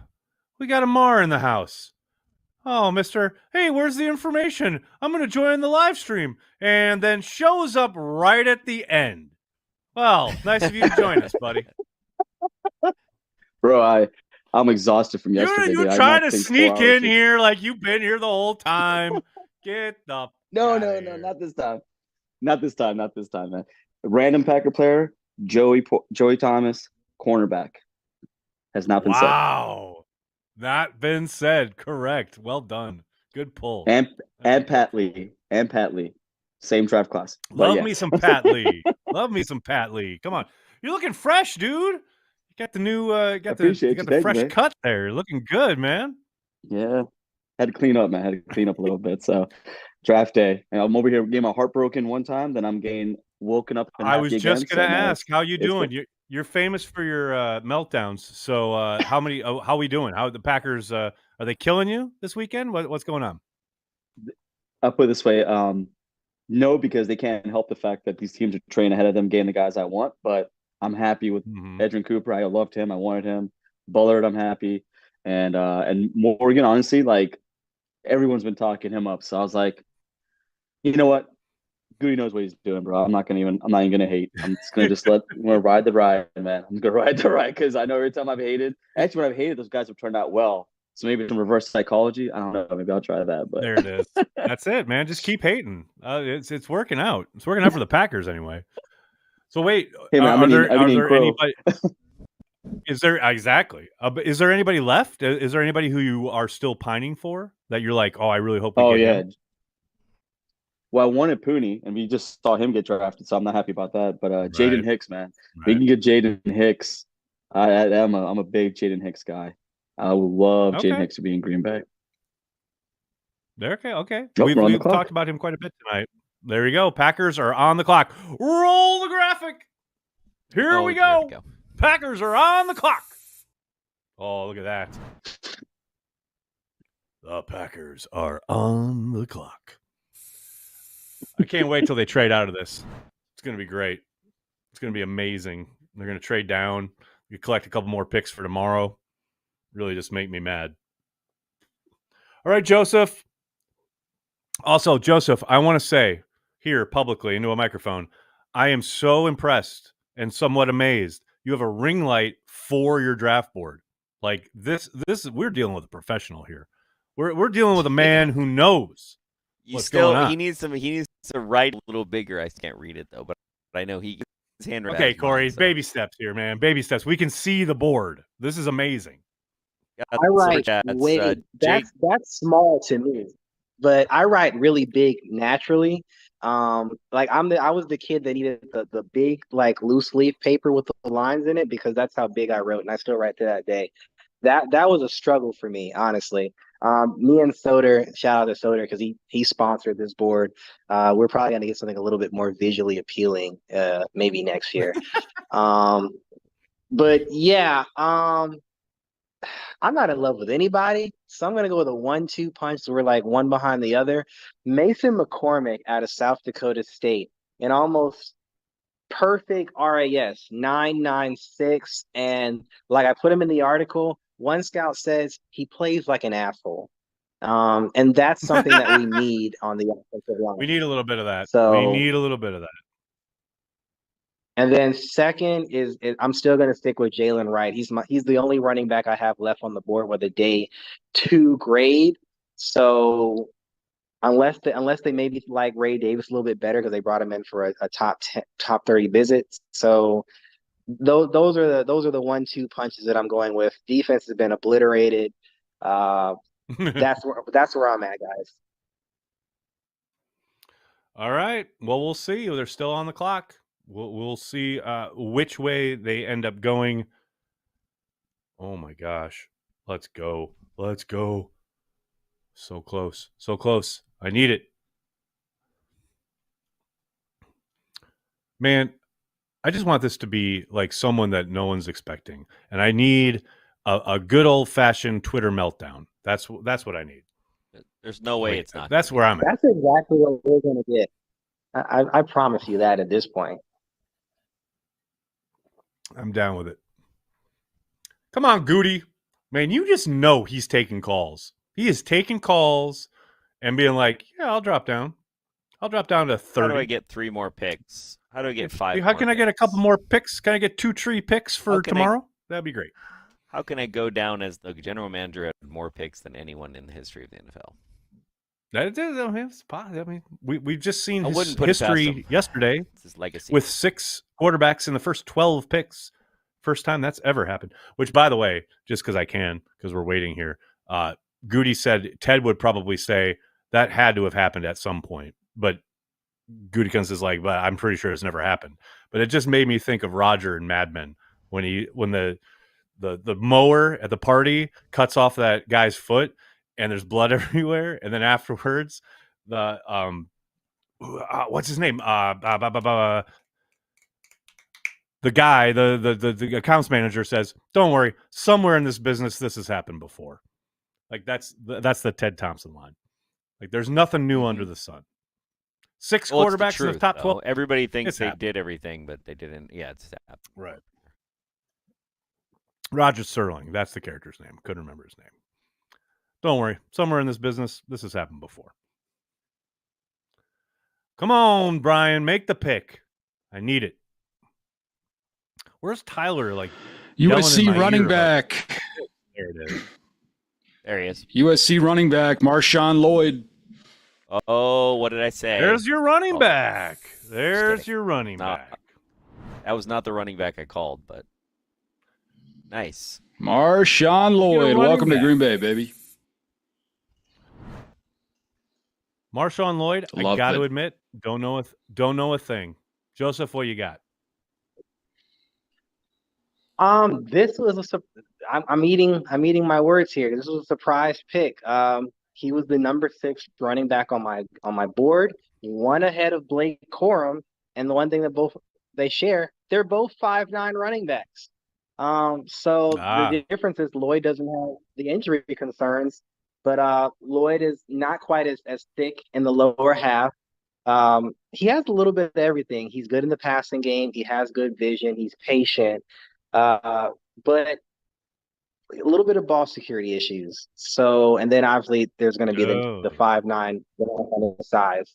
So probably, your change of place back. I don't necessarily see this as possibly being our future number 1, but I might eat those words later on. But that's our running back, guys. That's our running back for the draft. Well, how about that? It's one of them. They have 1 million more picks. They could take another one. Entirely possible. Entirely possible. We got some super chats to get to. We've done it before. Hit him up. It's Hit him up, Corey. Jake C. Corey, can I camp in your backyard for next year's draft? Yes or no? Hotel's expensive and hard to find. That would be a no. That's a no for me, dog. Because the biggest problem is my entire backyard is for pollinators and literally is all plants, so there's not even where to camp.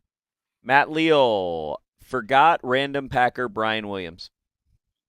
Okay, then. Ooh, Brian Williams. Good one. Okay, then. Mark Gordon, almost 4 a.m. here and still going strong. Love the round 2 picks. Excited to see the next 2 depth tomorrow brings. Go Packer.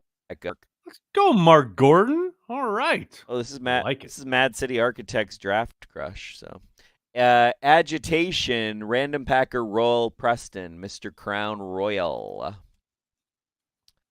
Then we got Braden Loya. What a pull. Braden Loya, homeboy that sells "Bitch, I'm a Packer" shirt outside the Resch Center on game days, has a new shirt. I'm a fucking Packer. Javon Bullard. CHTV new tee. Yeah. Maybe we'll have to reach out to him for that. We have a lot of swearing on some of our on a lot of our merch. We need to rein that in. I think we've got run the fucking ball. He's about the right shit. We need to start making some family. If you ain't merch, a Packers fan, you ain't shit. You ain't shit. You know what I mean? We got enough cussing on our merch at this point. I love how I can't get to say yes to the Dick hoodie.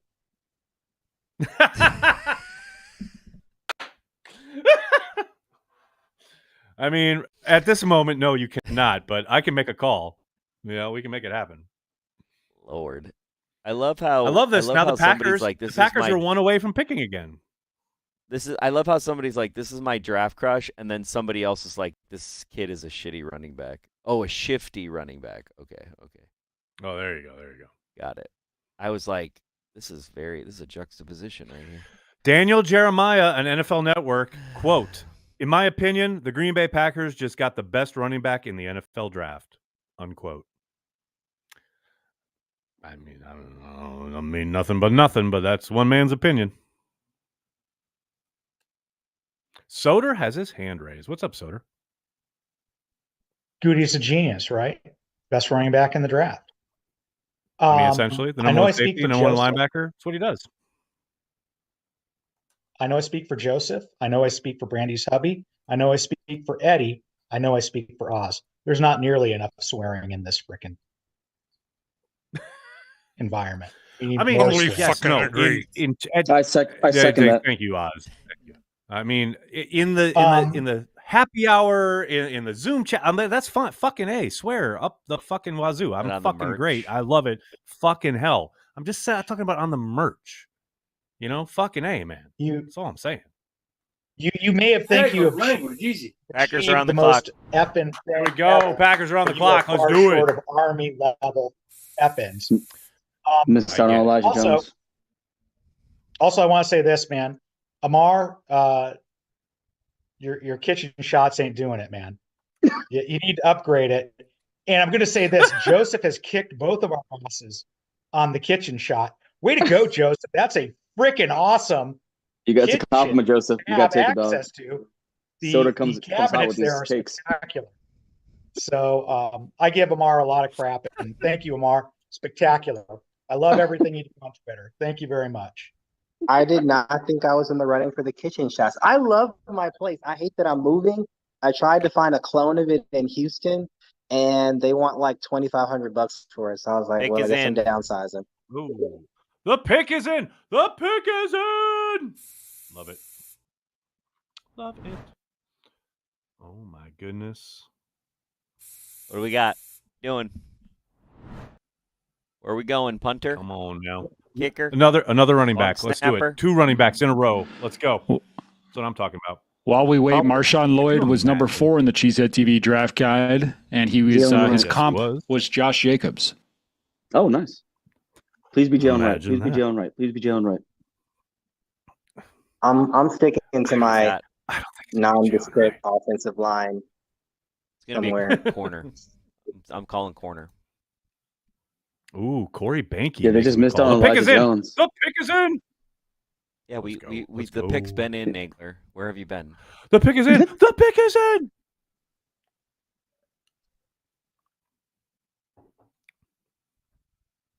Let's go. Why are they showing best available wide receiver? It's like, hello, it's not going to be because the Packers are about to pick a wide receiver. Obviously, that would be funny. That'd be great. That wouldn't be funny. It would be great. No, it would be funny. Yeah, probably. Come on, let's go. Let's go. Randy wants Cam Hart. Cam Hart. What do you think, Joseph? Cam Hart? Absolutely. He would have made the final series in the Gems series this year, but we just ran out of time between me and Brian. So yeah, that's an outside corner or possible safety transition. Not as much of a project to safety, but I do believe he has some safety in his game.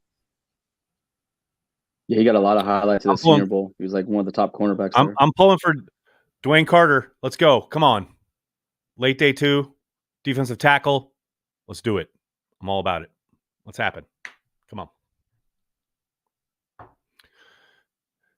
Come on, Tyler. I see you refreshing Twitter. Tell me something good. We're trying here. We're trying. They're being slow with it today. Let's see. You're efforting. Tyron Hopper, linebacker from Mizzou. That's it. Tyron Hopper. There you go. Tyron Hopper. Another linebacker. Number 2. Linebacker is this, number... Is this our Sam? Is this our strong side guy? What do you think, Joseph? Now a little bit of controversy because Hopper, he was I think he was the last guy for the Gem series this year. He is a C-ball gall linebacker, but he does have pass coverage chops. Started off at Florida, didn't get used correctly. Florida bombed. He moved to Missouri and he transformed into a star in the SEC. Edge is probably the premium guy. He's probably going to stay in the middle, but yeah, as a strong side linebacker, I could see that, but he has sub package appeal as well. This may be a Sam, but then if Edge goes down, if Quay goes down, This could be a guy that just steps in and plays, and you don't lose really much of a step. Down with that. I mean, look, you're switching to a 4-3. You need more linebackers, especially considering where the room was heading into today. So I'm like we talked about earlier, doubling up at positions. I love it. Absolutely add the competition level. We got some super chats. Manuel Rodriguez. Love Cheesehead TV. Aaron gets me through my drive home from work so much better, and love Corey fucking Passion. Go Pack Go. Thank you, Manuel. Appreciate the love. Russ S. Random Packer and Draft Day Surprise. Jaron McMillian. I still remember the collective Who on Draft Day, which we just got for this latest draft pick. Tyron Hopper, linebacker out of Missouri. 3 sacks, career high for him last season. I would just like to say, for the people saying he had a missed tackles issue, he was still top 5 in the SEC in tackles and tackles for loss. So kind of like the thing with Brett Favre, you're gonna throw the most touchdowns. You may throw maybe the most interceptions too. He is 21. He is on the just missed list on the Cheesehead TV draft guide. We do the top 20. Darius Mawasawa from UCLA was 20, and then Tyron Hopper was 21. So there is no Cheesehead TV for all positions or linebacker. 21st linebacker. 20 linebackers are listed. He's literally on the just missed list. Got it. He was my number 5 linebacker. All right. There you go. There we go, right? There we go. We have the Packers day 2 selections in the hopper and a ton of content to produce. So we'll probably wrap up the stream here. I'll be going live in a little while, and we'll be back. Or I'm sorry, I'll be back, or you'll be dipping in. And then I'll be live on another stream. It's fine, Joseph. It's going to be okay. It's going to be all right, buddy.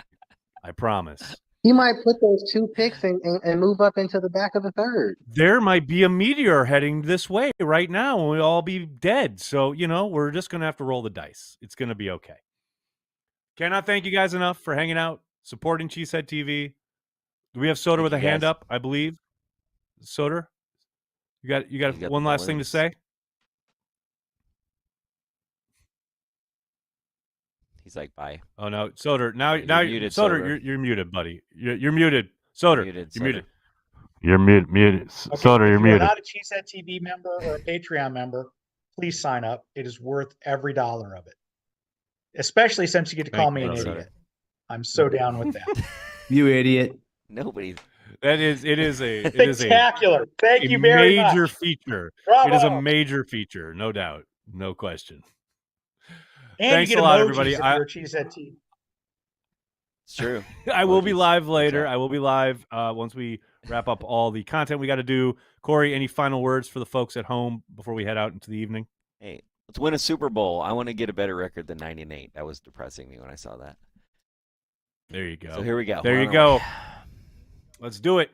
Green Bay Packers, day 2 in the books. Thanks a lot, everybody. We'll see you tomorrow at noon Eastern, 11 Central a.m.